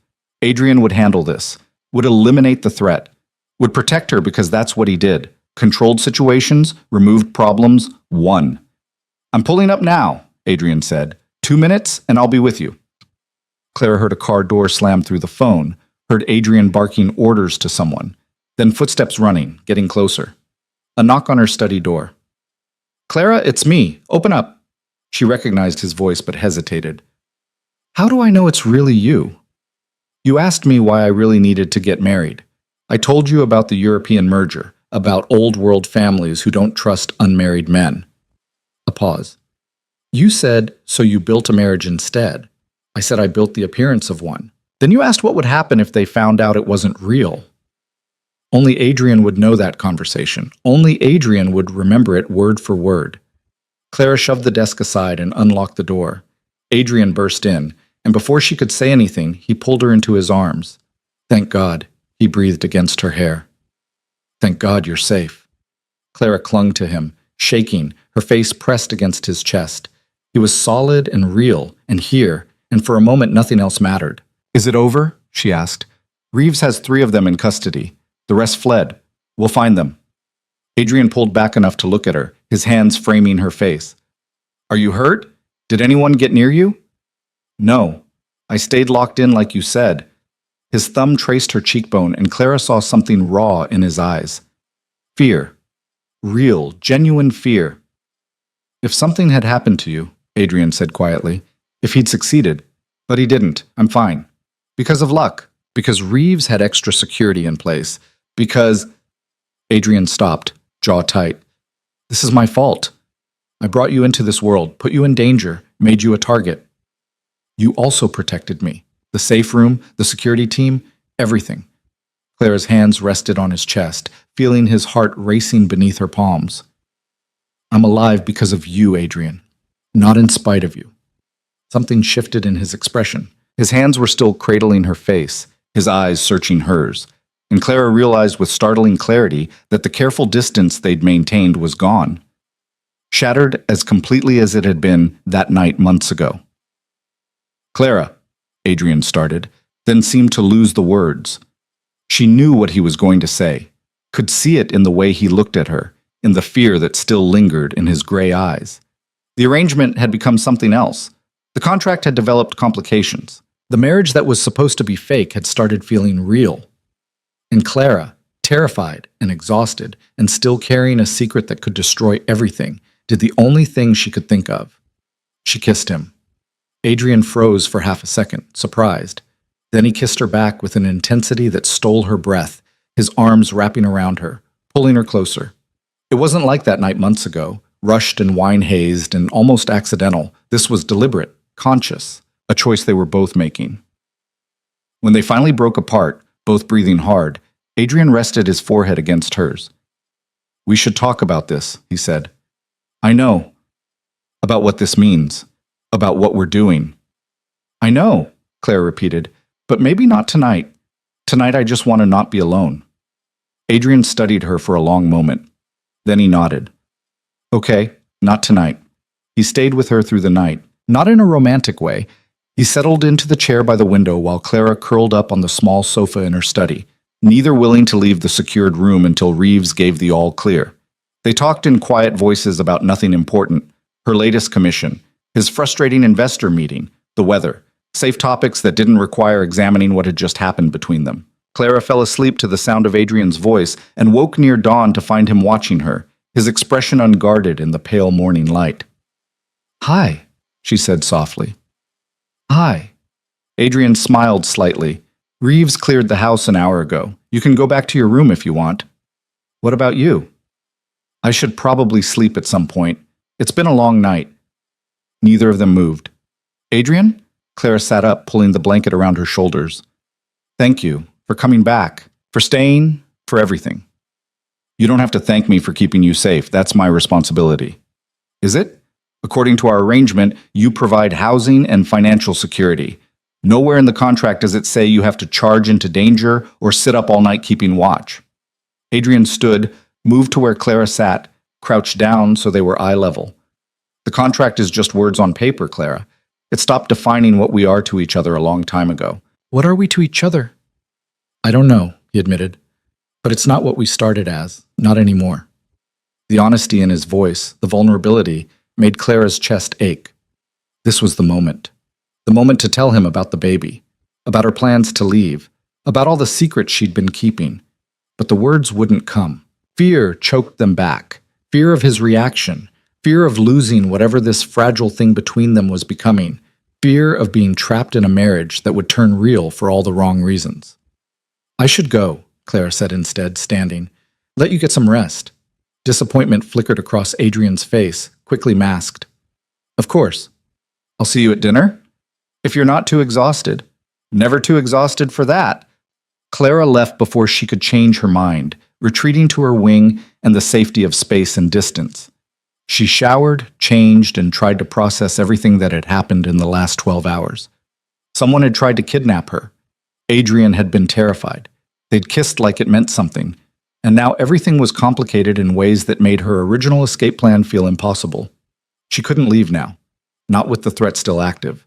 Not with Marcus still out there. And not with whatever was developing between her and Adrian demanding attention. She wasn't ready to give it. Clara pressed a hand to her stomach, to the secret that grew larger every day. "What am I supposed to do?" she whispered. "Tell him and risk everything? Keep hiding and let the lies build? I don't know how to do this." The baby, of course, didn't answer. But Clara felt the weight of the choice pressing down on her. The next few days passed in a strange suspension. Adrian increased security to the point where Clara couldn't leave the house without 4 armed guards. Reeves interrogated the captured intruders, extracting information that led to more arrests. Marcus Dalton, it turned out, had fled the country, but not before making several damaging phone calls to Adrian's European business partners. "They're spooked," Adrian told Clara over dinner 3 nights after the attack. He looked exhausted, shadows under his eyes, his usual perfect composure fraying. "Marcus convinced them our marriage is fake, that I'm unstable, that the whole thing is a business arrangement that will fall apart the moment the merger goes through." Clara's fork paused halfway to her mouth. "What did you tell them?" "The truth, that we're legally married, that you're my wife in every way that matters." He met her eyes. "The problem is, Marcus has documented evidence of the arrangement. Witnesses who can testify that we barely knew each other before the wedding. Financial records showing your father's debt. Ice flooded Clara's veins. How does he have that information? Because I wasn't careful enough. Because I thought the arrangement was airtight and didn't account for someone digging deep enough to find the foundation. Adrian's hands tightened on his wine glass. The European partners want proof that we're a real couple. Not just legal documents, but evidence of an actual marriage. What kind of evidence? Time together. History. The things couples naturally accumulate. He paused. They've asked us to come to Austria, to spend time at the family estate, let them get to know us as a couple, see if what we have is real or performance. Clara's mind raced. A trip to Austria meant weeks of constant performance, constant pretending. It meant maintaining the facade while her pregnancy progressed. It meant lying to people who were specifically looking for lies. When? She asked. 2 weeks. I know it's short notice, but if we don't go, the merger falls through. 3 years of work, billions in potential revenue, all gone because Marcus decided to burn it down on his way out. Clara studied Adrian's face. He looked defeated in a way she'd never seen. This merger meant everything to him. Validation, expansion, proof that he'd built something lasting. Losing it would destroy him professionally. And it was happening because their marriage wasn't real. Except it didn't feel fake anymore. Not after the last few months. Not after the kiss. Not after Adrian had held her and promised she was safe and looked at her like she was something precious. Okay, Clara said. We'll go. We'll convince them. Adrian's eyes widened slightly. You don't have to do this. I know I've asked too much already. Adrian. Clara reached across the table, took his hand. We're in this together. That's what the arrangement was, right? I play my part. You keep your promises. So let's go to Austria and play the part so convincingly they never doubt us. His fingers tightened around hers. Thank you. What Clara didn't say was that 2 weeks gave her time. Time to figure out how to hide a pregnancy that was becoming harder to conceal. Time to plan what came after, because eventually the truth would come out. Eventually she'd have to tell him, but not yet. Not when everything was balanced on such a precarious edge. She'd give him this. Give him the merger, the validation, the success. Then she'd tell him about the baby and deal with the consequences. It was a terrible plan. Clara knew that. But it was the only one she had. The 2 weeks before Austria disappeared in a blur of preparation. Clara met with stylists who filled her suitcases with appropriate clothing for country estates and formal dinners.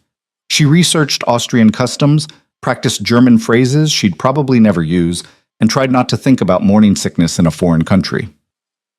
Adrian worked around the clock, shoring up contracts and dealing with the fallout from Marcus's sabotage. They barely saw each other except at the dinners they'd maintained, and even those were rushed, both too exhausted for real conversation. The night before their flight, Clara packed with hands that wouldn't quite steady. Everything felt precarious, like she was standing on the edge of something she couldn't see clearly. A knock on her door interrupted her thoughts. Adrian stood in the hallway, looking uncertain in a way that still surprised her. Can I come in? Of course.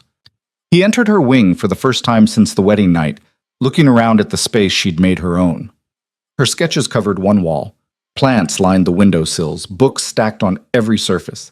It was messy and lived in and completely unlike the sterile perfection of the rest of the house. It's nice, Adrian said. Very you. Messy and chaotic? Alive. He moved to the wall of sketches, studying them. You're incredibly talented. I don't think I've told you that enough. You've told me. Not enough. Adrian turned to face her. I wanted to talk to you before we leave. About the trip. About what they'll expect to see.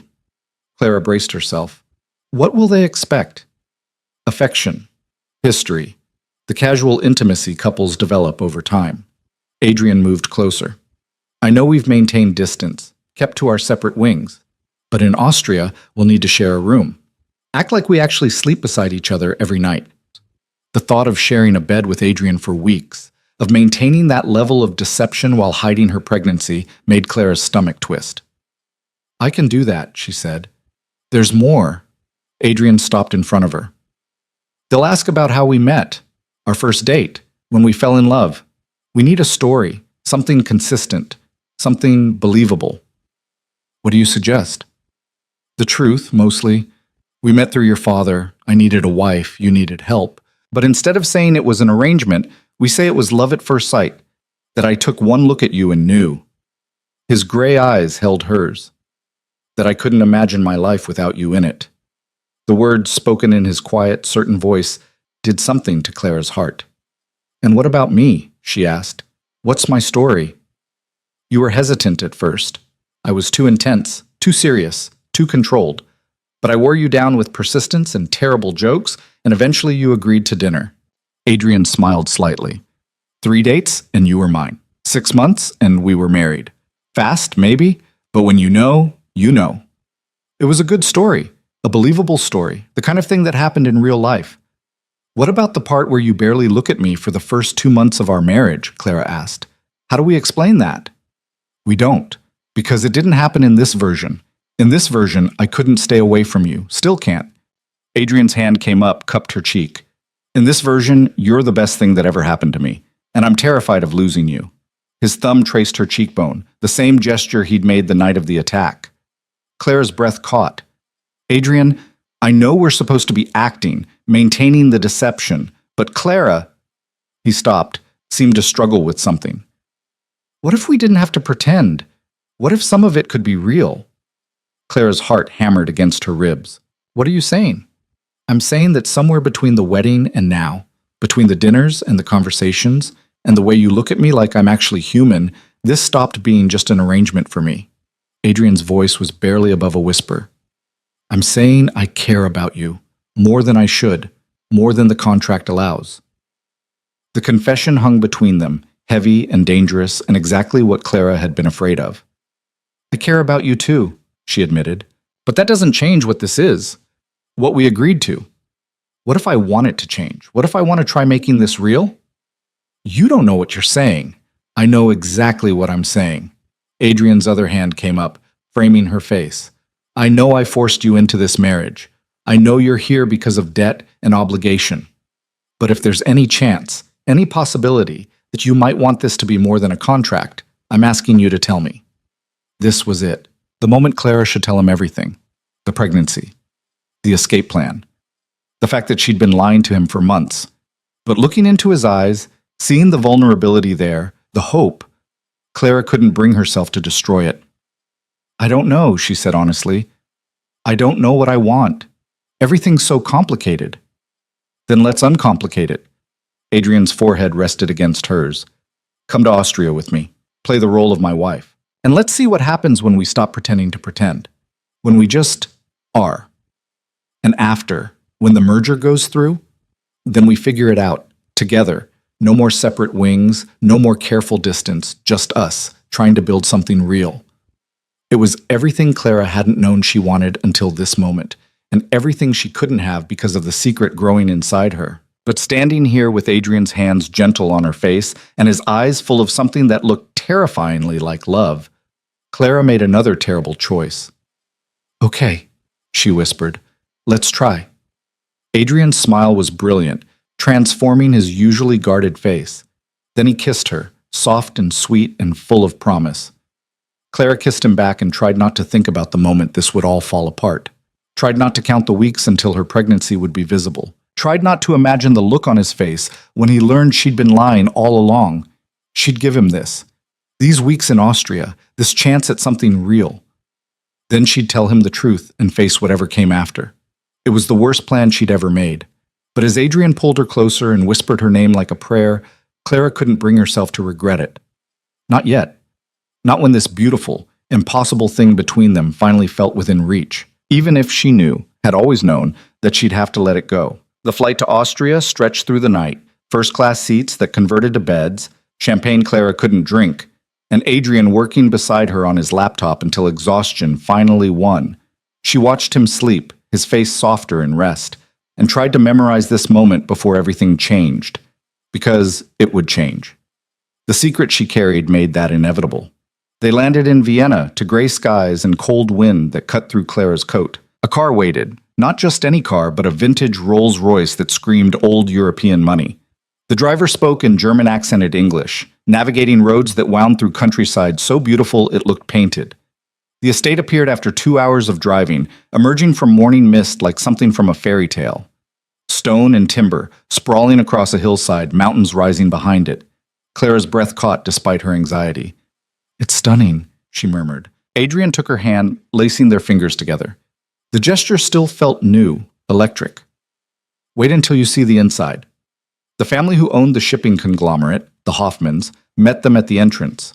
Frederick Hoffman was 70-something, silver-haired and sharp-eyed, assessing Clara with the kind of scrutiny that made her feel transparent. His wife Margot was warmer, taking Clara's hands in hers and speaking in careful English. "Welcome, my dear. We are so pleased to finally meet Adrian's bride." "Thank you for having us," Clara said, playing her role perfectly. Their daughter Elise was closer to Clara and Adrian's age, elegant and watchful. "I'll show you to your rooms. You must be exhausted from traveling." Rooms, plural. Clara's stomach dropped, but when Elise opened the door, it revealed one large suite, bedroom, sitting area, luxurious bathroom. One bed. "I hope this is suitable," Elise said. "We prepared our best guest quarters." "It's perfect," Adrian replied smoothly. "Thank you." When they were finally alone, Doctor closed behind them.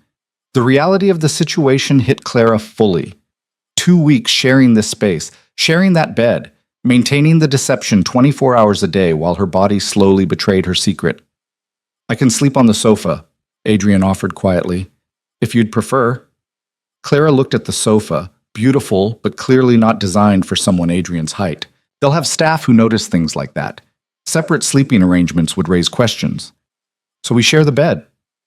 "We share the bed," Clara confirmed, trying to sound casual about something that felt monumentally intimate. That first night set the pattern. They dressed for dinner in the formal dining room, met the extended Hoffman family and various business associates, smiled and touched and played their parts. Clara told the story they'd crafted. Love at first sight, whirlwind romance, a wedding that couldn't wait. Adrian backed her up perfectly, adding details that made it feel real. "She was wearing a yellow dress," he said at one point, describing their fictional first date.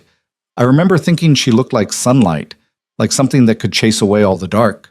Clara's heart twisted because he was looking at her like he meant it, like maybe it wasn't entirely fiction. Later in the privacy of their suite, they navigated the strange intimacy of sharing space. Adrian used the bathroom first, emerging in sleep pants and a t-shirt that made him look younger, less guarded. Clara took her turn, changing into modest pajamas, taking anti-nausea medication she'd hidden in her toiletry bag. When she came out, Adrian was already in bed, on one side, leaving her plenty of room. "This is strange," she said, climbing in beside him. "Very strange." Adrian turned off the lamp, plunging them into darkness. "But not terrible." "Not terrible," Clara agreed. They lay there in silence, the space between them feeling both vast and impossibly small. Clara was acutely aware of his breathing, his warmth, his presence. "Clara?" Adrian's voice came soft through the dark. "Thank you for coming here, for doing this. I know it's a lot to ask. You've thanked me 3 times already. I'll probably thank you 3 more before we leave." She could hear the smile in his voice. "Sleep well." But sleep was elusive. Clara lay awake listening to Adrian's breathing even out, her hand resting on her stomach, and wondered how long she could maintain this before the truth destroyed everything. The days in Austria developed their own rhythm. Mornings meant breakfast with the family, Frederick asking pointed questions about their marriage, their plans, their future. Clara and Adrian navigated it together, their story becoming smoother with repetition. Afternoons were tours of the estate, the shipping facilities, long business discussions Clara wasn't part of. Evenings brought formal dinners and careful performances, and nights meant sharing that bed, the darkness making everything feel more honest. On the 4th night, Clara woke from a nightmare. Marcus's men breaking through her study door, Adrian not arriving in time, and found herself shaking. Adrian stirred beside her. "Clara? What's wrong?" "Nothing. Bad dream. Go back to sleep." But he sat up, turned on the small lamp, his face concerned in the soft light. "Talk to me." "It was just the attack. My mind replaying it differently." Clara wrapped her arms around herself. "I'm fine." "You're trembling." Adrian moved closer, tentative. "Can I hold you?" Clara nodded, and suddenly she was wrapped in his arms, her head against his chest, his heartbeat steady beneath her ear. It should have felt wrong, They were supposed to be maintaining distance, keeping the arrangement clean, but it felt achingly right. "You're safe," Adrian murmured against her hair. "I promise. Nothing's going to hurt you." The words were meant to comfort, but they made Clara want to cry. Because she wasn't safe. She was carrying a secret that would detonate the fragile thing building between them. And when it did, she'd be alone again. "Adrian," she started, thinking maybe this was the moment. Maybe in the dark, she could finally tell him. "Yes?" The words stuck in her throat. "Coward," she thought. "Tell him." "I'm glad we're trying. This thing between us. I'm glad it's not just pretend anymore." It wasn't what she'd meant to say, but Adrian held her tighter and whispered, "Me too." They fell asleep like that, tangled together, and when Clara woke in the morning to find herself still in his arms, the pretense felt more dangerous than ever. A week into their stay, Margot invited Clara for tea, just the two of them, women's conversation. They sat in a sunroom overlooking snow-dusted gardens, delicate porcelain between them, and Clara knew this was a test. "You make Adrian happy," Margot said, stirring honey into her tea. "I have known him several years through these business dealings. I have never seen him smile the way he does when he looks at you." "He makes me happy too," Clara said, and meant it. That was the problem. "Forgive an old woman's curiosity, but there have been rumors about your marriage being convenient. A business arrangement." Margot's eyes were kind but sharp. "I do not believe in spreading gossip, but I must ask, is there truth to this?"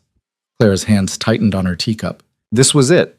The moment she could tell the truth, torpedo the merger, free herself from the deception. But she looked at Margot's face, thought about Adrian and how much this deal meant to him, thought about the man who'd held her through nightmares and made her laugh at dinner and was trying so hard to build something real.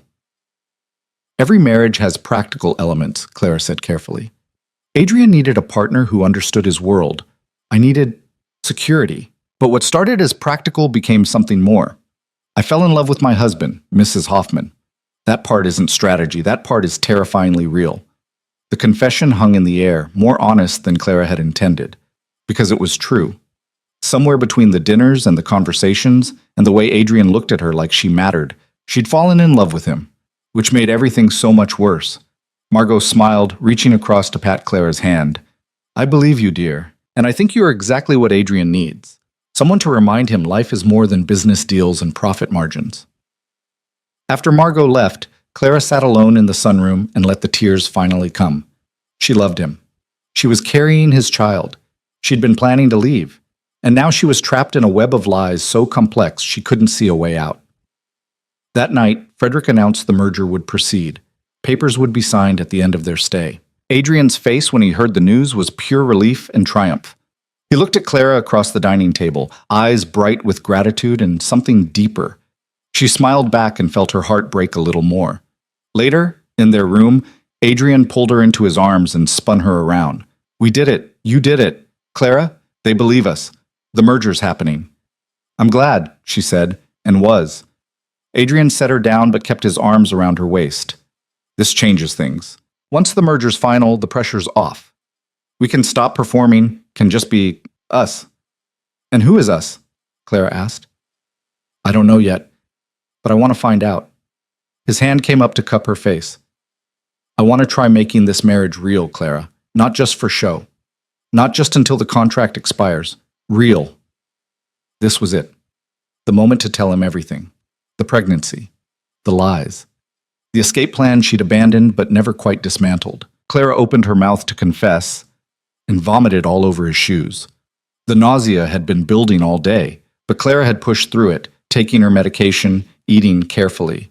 But stress and emotion and the rich dinner finally overwhelmed her system. She barely made it away from Adrian before being sick again, her body rebelling against all the secrets she'd tried to contain. Adrian was at her side instantly, pulling her hair back, supporting her. "Clara, what's wrong? Are you ill?" She couldn't answer, too busy being violently sick. When it finally stopped, Clara found herself on the bathroom floor, shaking, Adrian pressing a cool cloth to her face. "I'm calling a doctor," he said, his voice tight with worry. "No!" Clara grabbed his wrist. "No doctors. I'm fine. Just something I ate." "You're not fine. You've been pale for days, exhausted, picking at your food." Adrian's eyes narrowed. How long has this been happening? It's nothing. Don't lie to me, please, Clara, not now. His hand was gentle on her face, but his voice was firm. What's going on? Clara looked at him, this man she'd married for all the wrong reasons, who'd become everything she hadn't known she needed, and the truth spilled out. I'm pregnant. The words hung in the air between them. Adrian went completely still, his expression unreadable. Pregnant, he repeated, like testing the word. About 4 months. From that night, the one we never talked about. Clara's voice shook. I found out a few weeks after the wedding. I didn't tell you because I was planning to leave. I had money saved, cities researched. I was going to disappear before you could turn our baby into another contract. Adrian stood abruptly, walking away from her. Clara watched his back, rigid with tension, and felt everything falling apart. You were going to take my child and vanish, he said, his voice dangerously quiet. I was going to protect our child from a loveless arrangement, from being raised in a house where their parents were strangers playing roles. Clara pushed herself up, leaning against the sink. You made it very clear you didn't want complications, Adrian. A baby is the ultimate complication. So you decided for both of us. Decided I didn't deserve to know. Didn't deserve a choice. Adrian turned and Clara saw fury in his face. Did it ever occur to you to tell me? To trust me? Trust you? You blackmailed me into marriage. You bought me like I gave you a way out of an impossible situation. Adrian's voice rose, control finally cracking. Yes, the terms were harsh. Yes, I leveraged your father's debt, but I also kept every promise I made. Your father got the best care. You lived in security. I never touched you without permission. Never demanded anything beyond what we agreed. And the one time we broke the rules, the one time we had something real between us, you hid the consequences and planned to run. Because I was scared, Clara shouted back. Because I didn't know what you'd do. Because this whole thing was supposed to be temporary and clean, and now there's a baby and feelings and everything's a mess. You're damn right it's a mess. Adrian ran a hand through his hair, breathing hard. But hiding it? Lying to me for months? That's not protecting our child, Clara. That's not trusting your husband. You're not really my husband, not in the ways that matter. The words came out cruel, meant to wound. They hit their mark. Adrian's expression shuddered completely. Right, of course, that this was all just an arrangement. The dinners, the conversations, the way you kissed me like it meant something, all just part of the performance. His voice went cold, distant. My mistake for thinking it could be real. He walked out of the bathroom, and Clara heard him moving around the bedroom, gathering things. What are you doing? She called. Giving you what you obviously want. Space, distance. I'll sleep in the library tonight, maybe for the rest of our stay. Adrian appeared in the doorway, coat in hand, face carefully blank. Congratulations, Clara. You're free to keep your secrets and plan your escape. I won't stand in your way. Adrian. But he was gone, the sweet door closing quietly behind him, and Clara was alone with her truth and her fear and the baby she'd hidden for so long. She sank to the floor and finally let herself completely fall apart. The next morning, Clara woke alone in the too large bed, eyes swollen from crying, and knew she'd destroyed everything. Adrian hadn't returned during the night.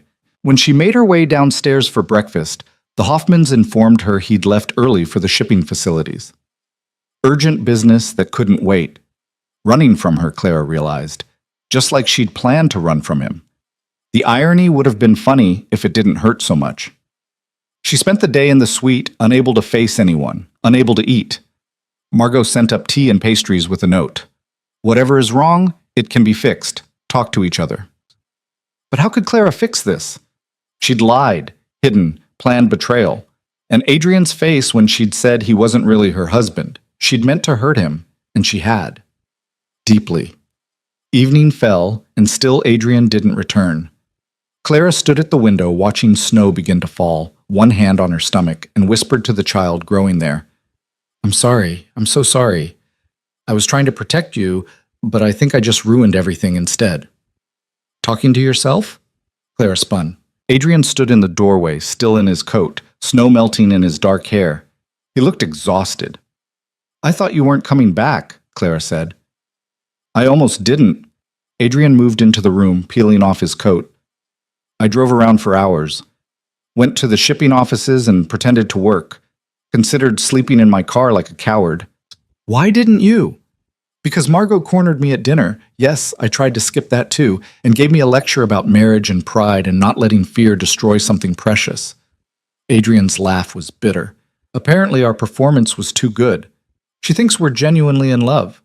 We are, Clara said quietly. At least I am. I love you, Adrian. That's why I was so scared. Adrian went very still. What?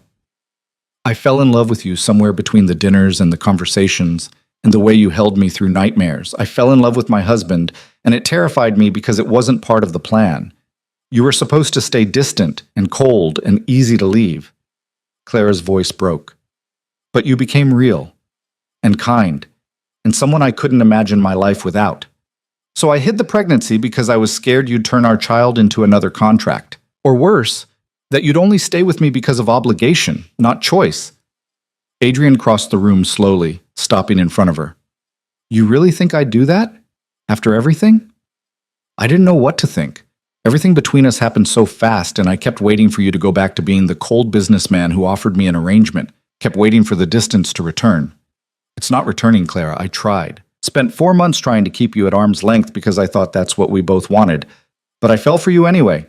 Adrian's hands framed her face, gentle despite his anger. I fell for the woman who called me on my bullshit and made my empty house feel like a home and looked at me like I was more than my bank account. So no, I wouldn't turn our child into a contract. I'd be terrified and clueless and probably make 1,000 mistakes, but I'd be there. If you'd let me. Clara's tears spilled over. I'm sorry. I'm so sorry I didn't tell you. I was wrong to hide it, wrong to plan to leave, wrong about everything. You were scared, I get that. I made you scared by building this marriage on distance and contracts instead of trust. Adrian's thumbs brushed away her tears. But we can fix this. If you want to, if you're willing to try. How? How do we fix this mess? We start over. Not the marriage, that's legal and binding and apparently convincing enough to fool the Hoffmans, but the foundation. We build it on honesty this time, on choice. Adrian's voice went soft.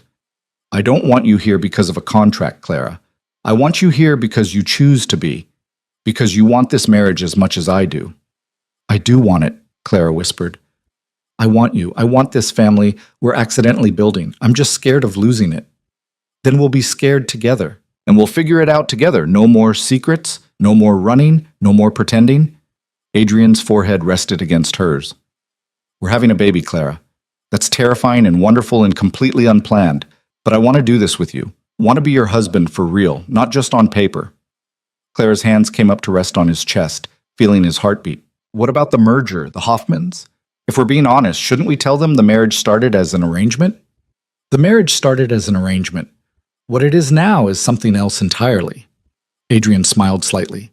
Besides, Margot already knows something was off. She just doesn't care because she sees what we see. Two people who found something real in the middle of something practical. What do we see? A future, a family, a marriage built on choice instead of obligation.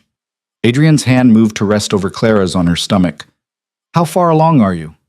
Almost 4 months. The baby's due in May. May. Adrian's expression was wonder mixed with terror. We're having a baby in May. You're really okay with this? I'm terrified. But yes, I'm okay with it. More than okay. His hand pressed gently against her stomach. This is ours, Clara. A person we made together. How could I not want that?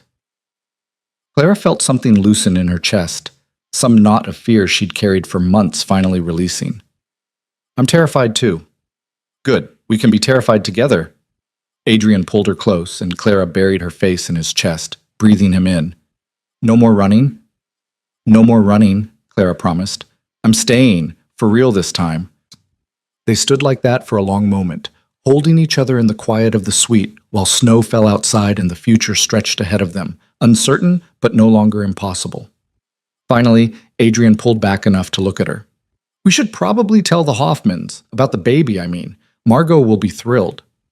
She'll probably start knitting immediately, Clara agreed. But Adrian, can we have one night, just us, before we tell everyone and it becomes real to the world? One night to just be two people figuring this out?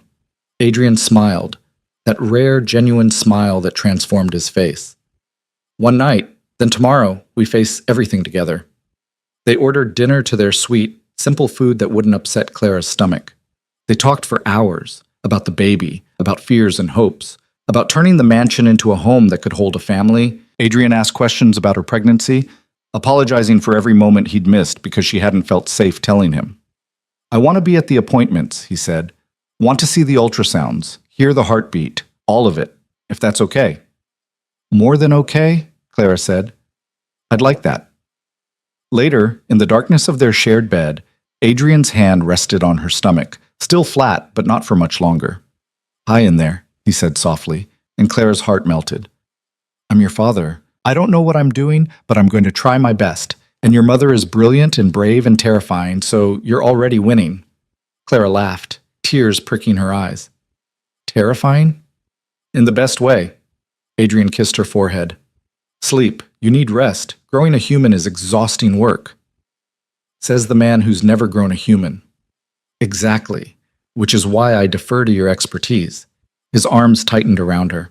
I love you, Clara. I should have said it before, but I'm saying it now. I love you. I love you too, Clara whispered. So much it scares me. Good scared or bad scared? Good scared. The kind that means it matters. They fell asleep tangled together, and for the first time in months, Clara slept without nightmares. The next morning, they told the Hoffmans over breakfast.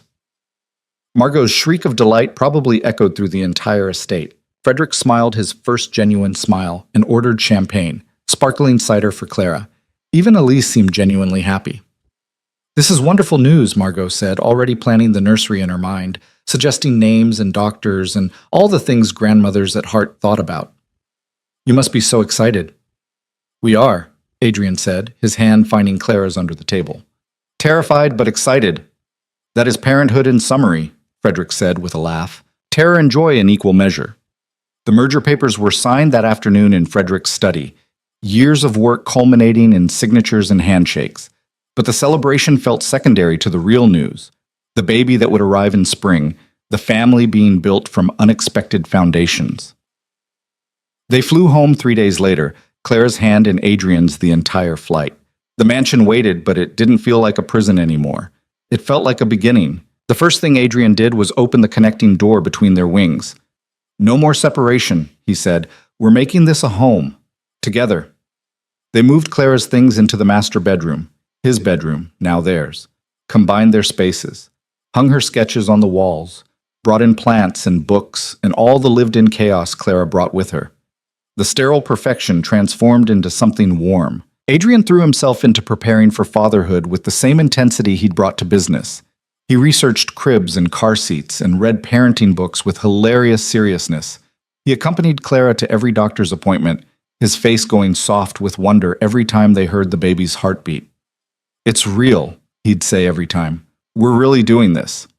Clara's father recovered enough to visit, and when they told him about the baby, his tears were happy ones.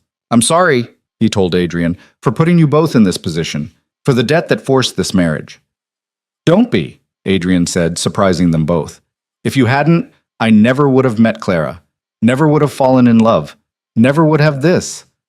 He gestured to Clara's visible belly, 5 months now, unmistakably pregnant. Sometimes the best things come from the worst circumstances. The pregnancy progressed. Clara's belly grew. Adrian talked to their daughter every night.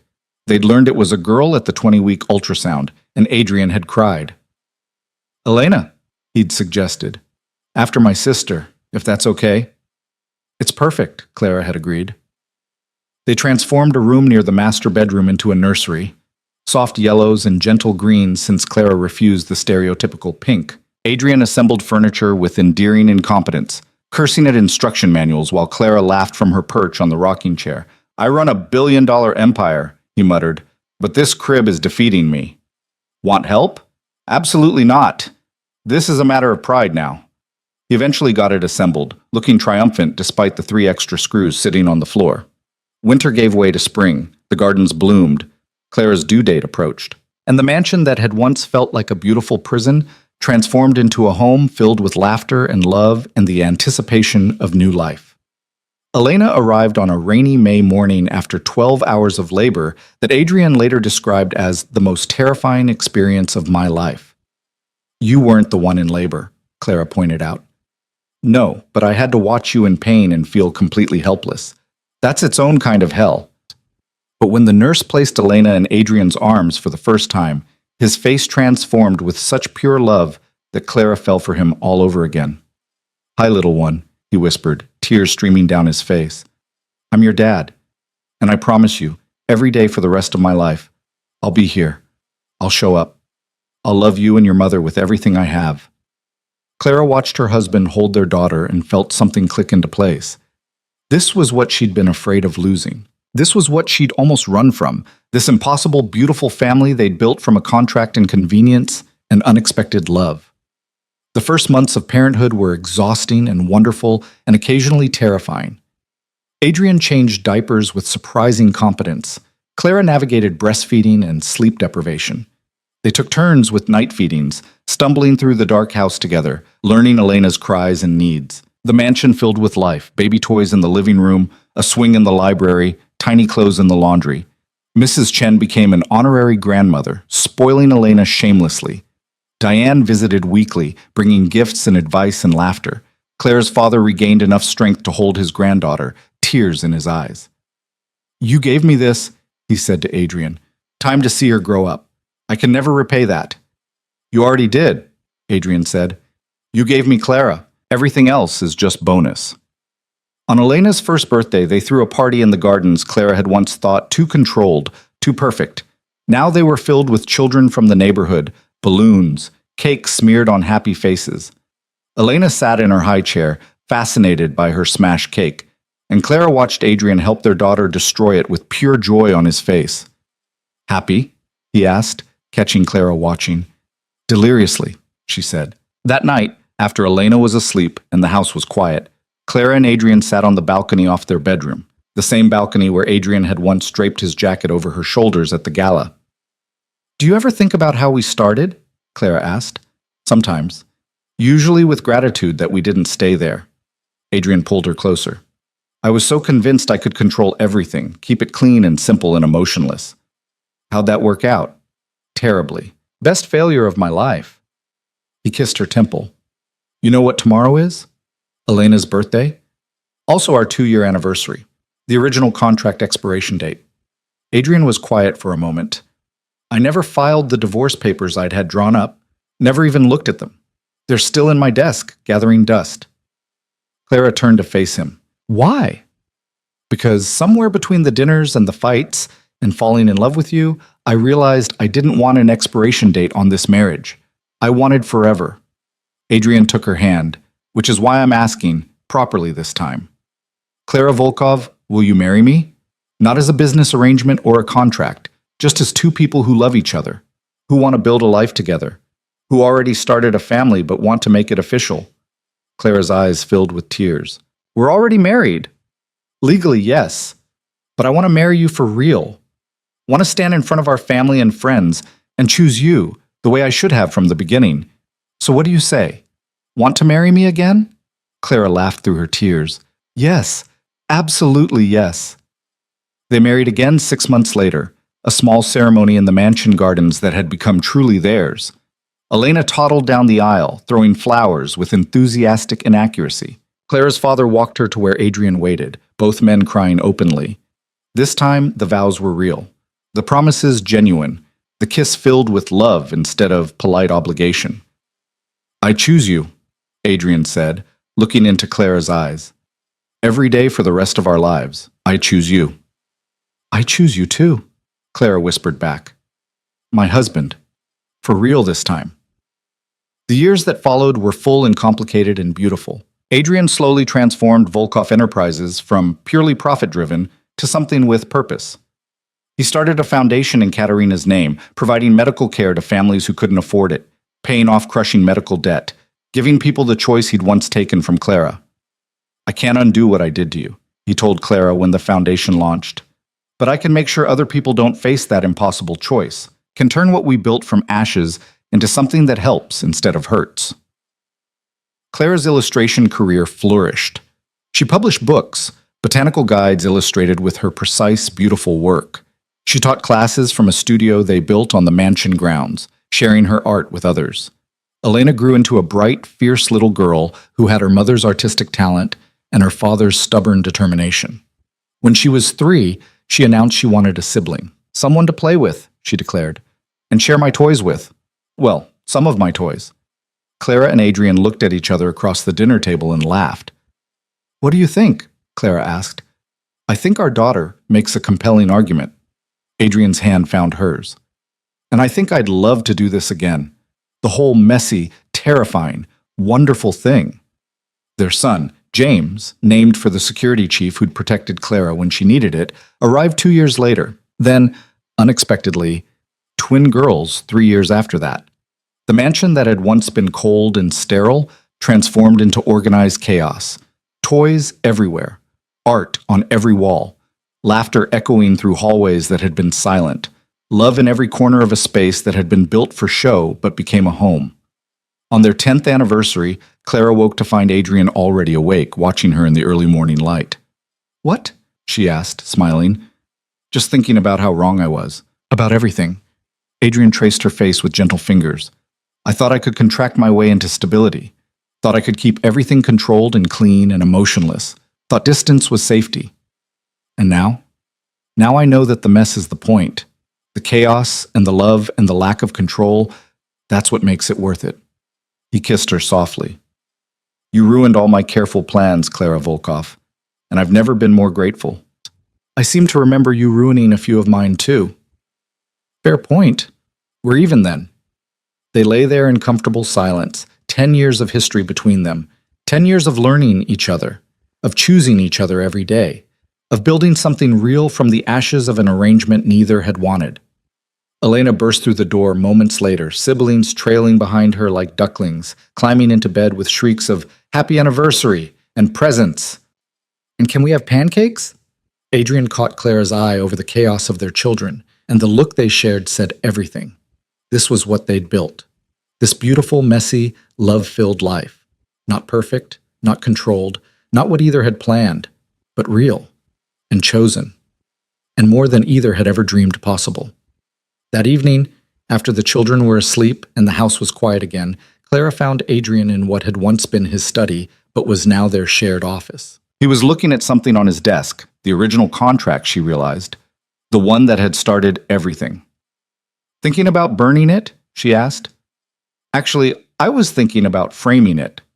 Adrian looked up with a smile. As a reminder of how spectacularly wrong I can be, and how grateful I am that you gave me the chance to prove it. Clara moved to stand beside him, reading over the careful legal language that had once defined their entire relationship. It seemed ridiculous now, impossibly clinical, a laughable attempt to control the uncontrollable. Frame it, she said, but maybe in the closet, where the kids won't ask questions we're not ready to answer. Deal. Adrian pulled her into his lap, and Clara settled against him, exactly where she belonged. No regrets? About marrying you? Never. Even though I blackmailed you? You gave me an impossible choice in an impossible situation. But you also gave me this. Clara gestured to the house around them, to the life they'd built. You gave me a family and a home, and a love I didn't think existed, so no regrets. Adrian's arms tightened around her. I love you. I don't say it enough. You say it every day. In words, maybe. But Clara, I love you in ways I don't have language for. In the way you've transformed every part of my life. In the way you make me want to be better. In the way you gave me a family when I'd given up on ever having one. Clara turned to kiss him properly. I love you too.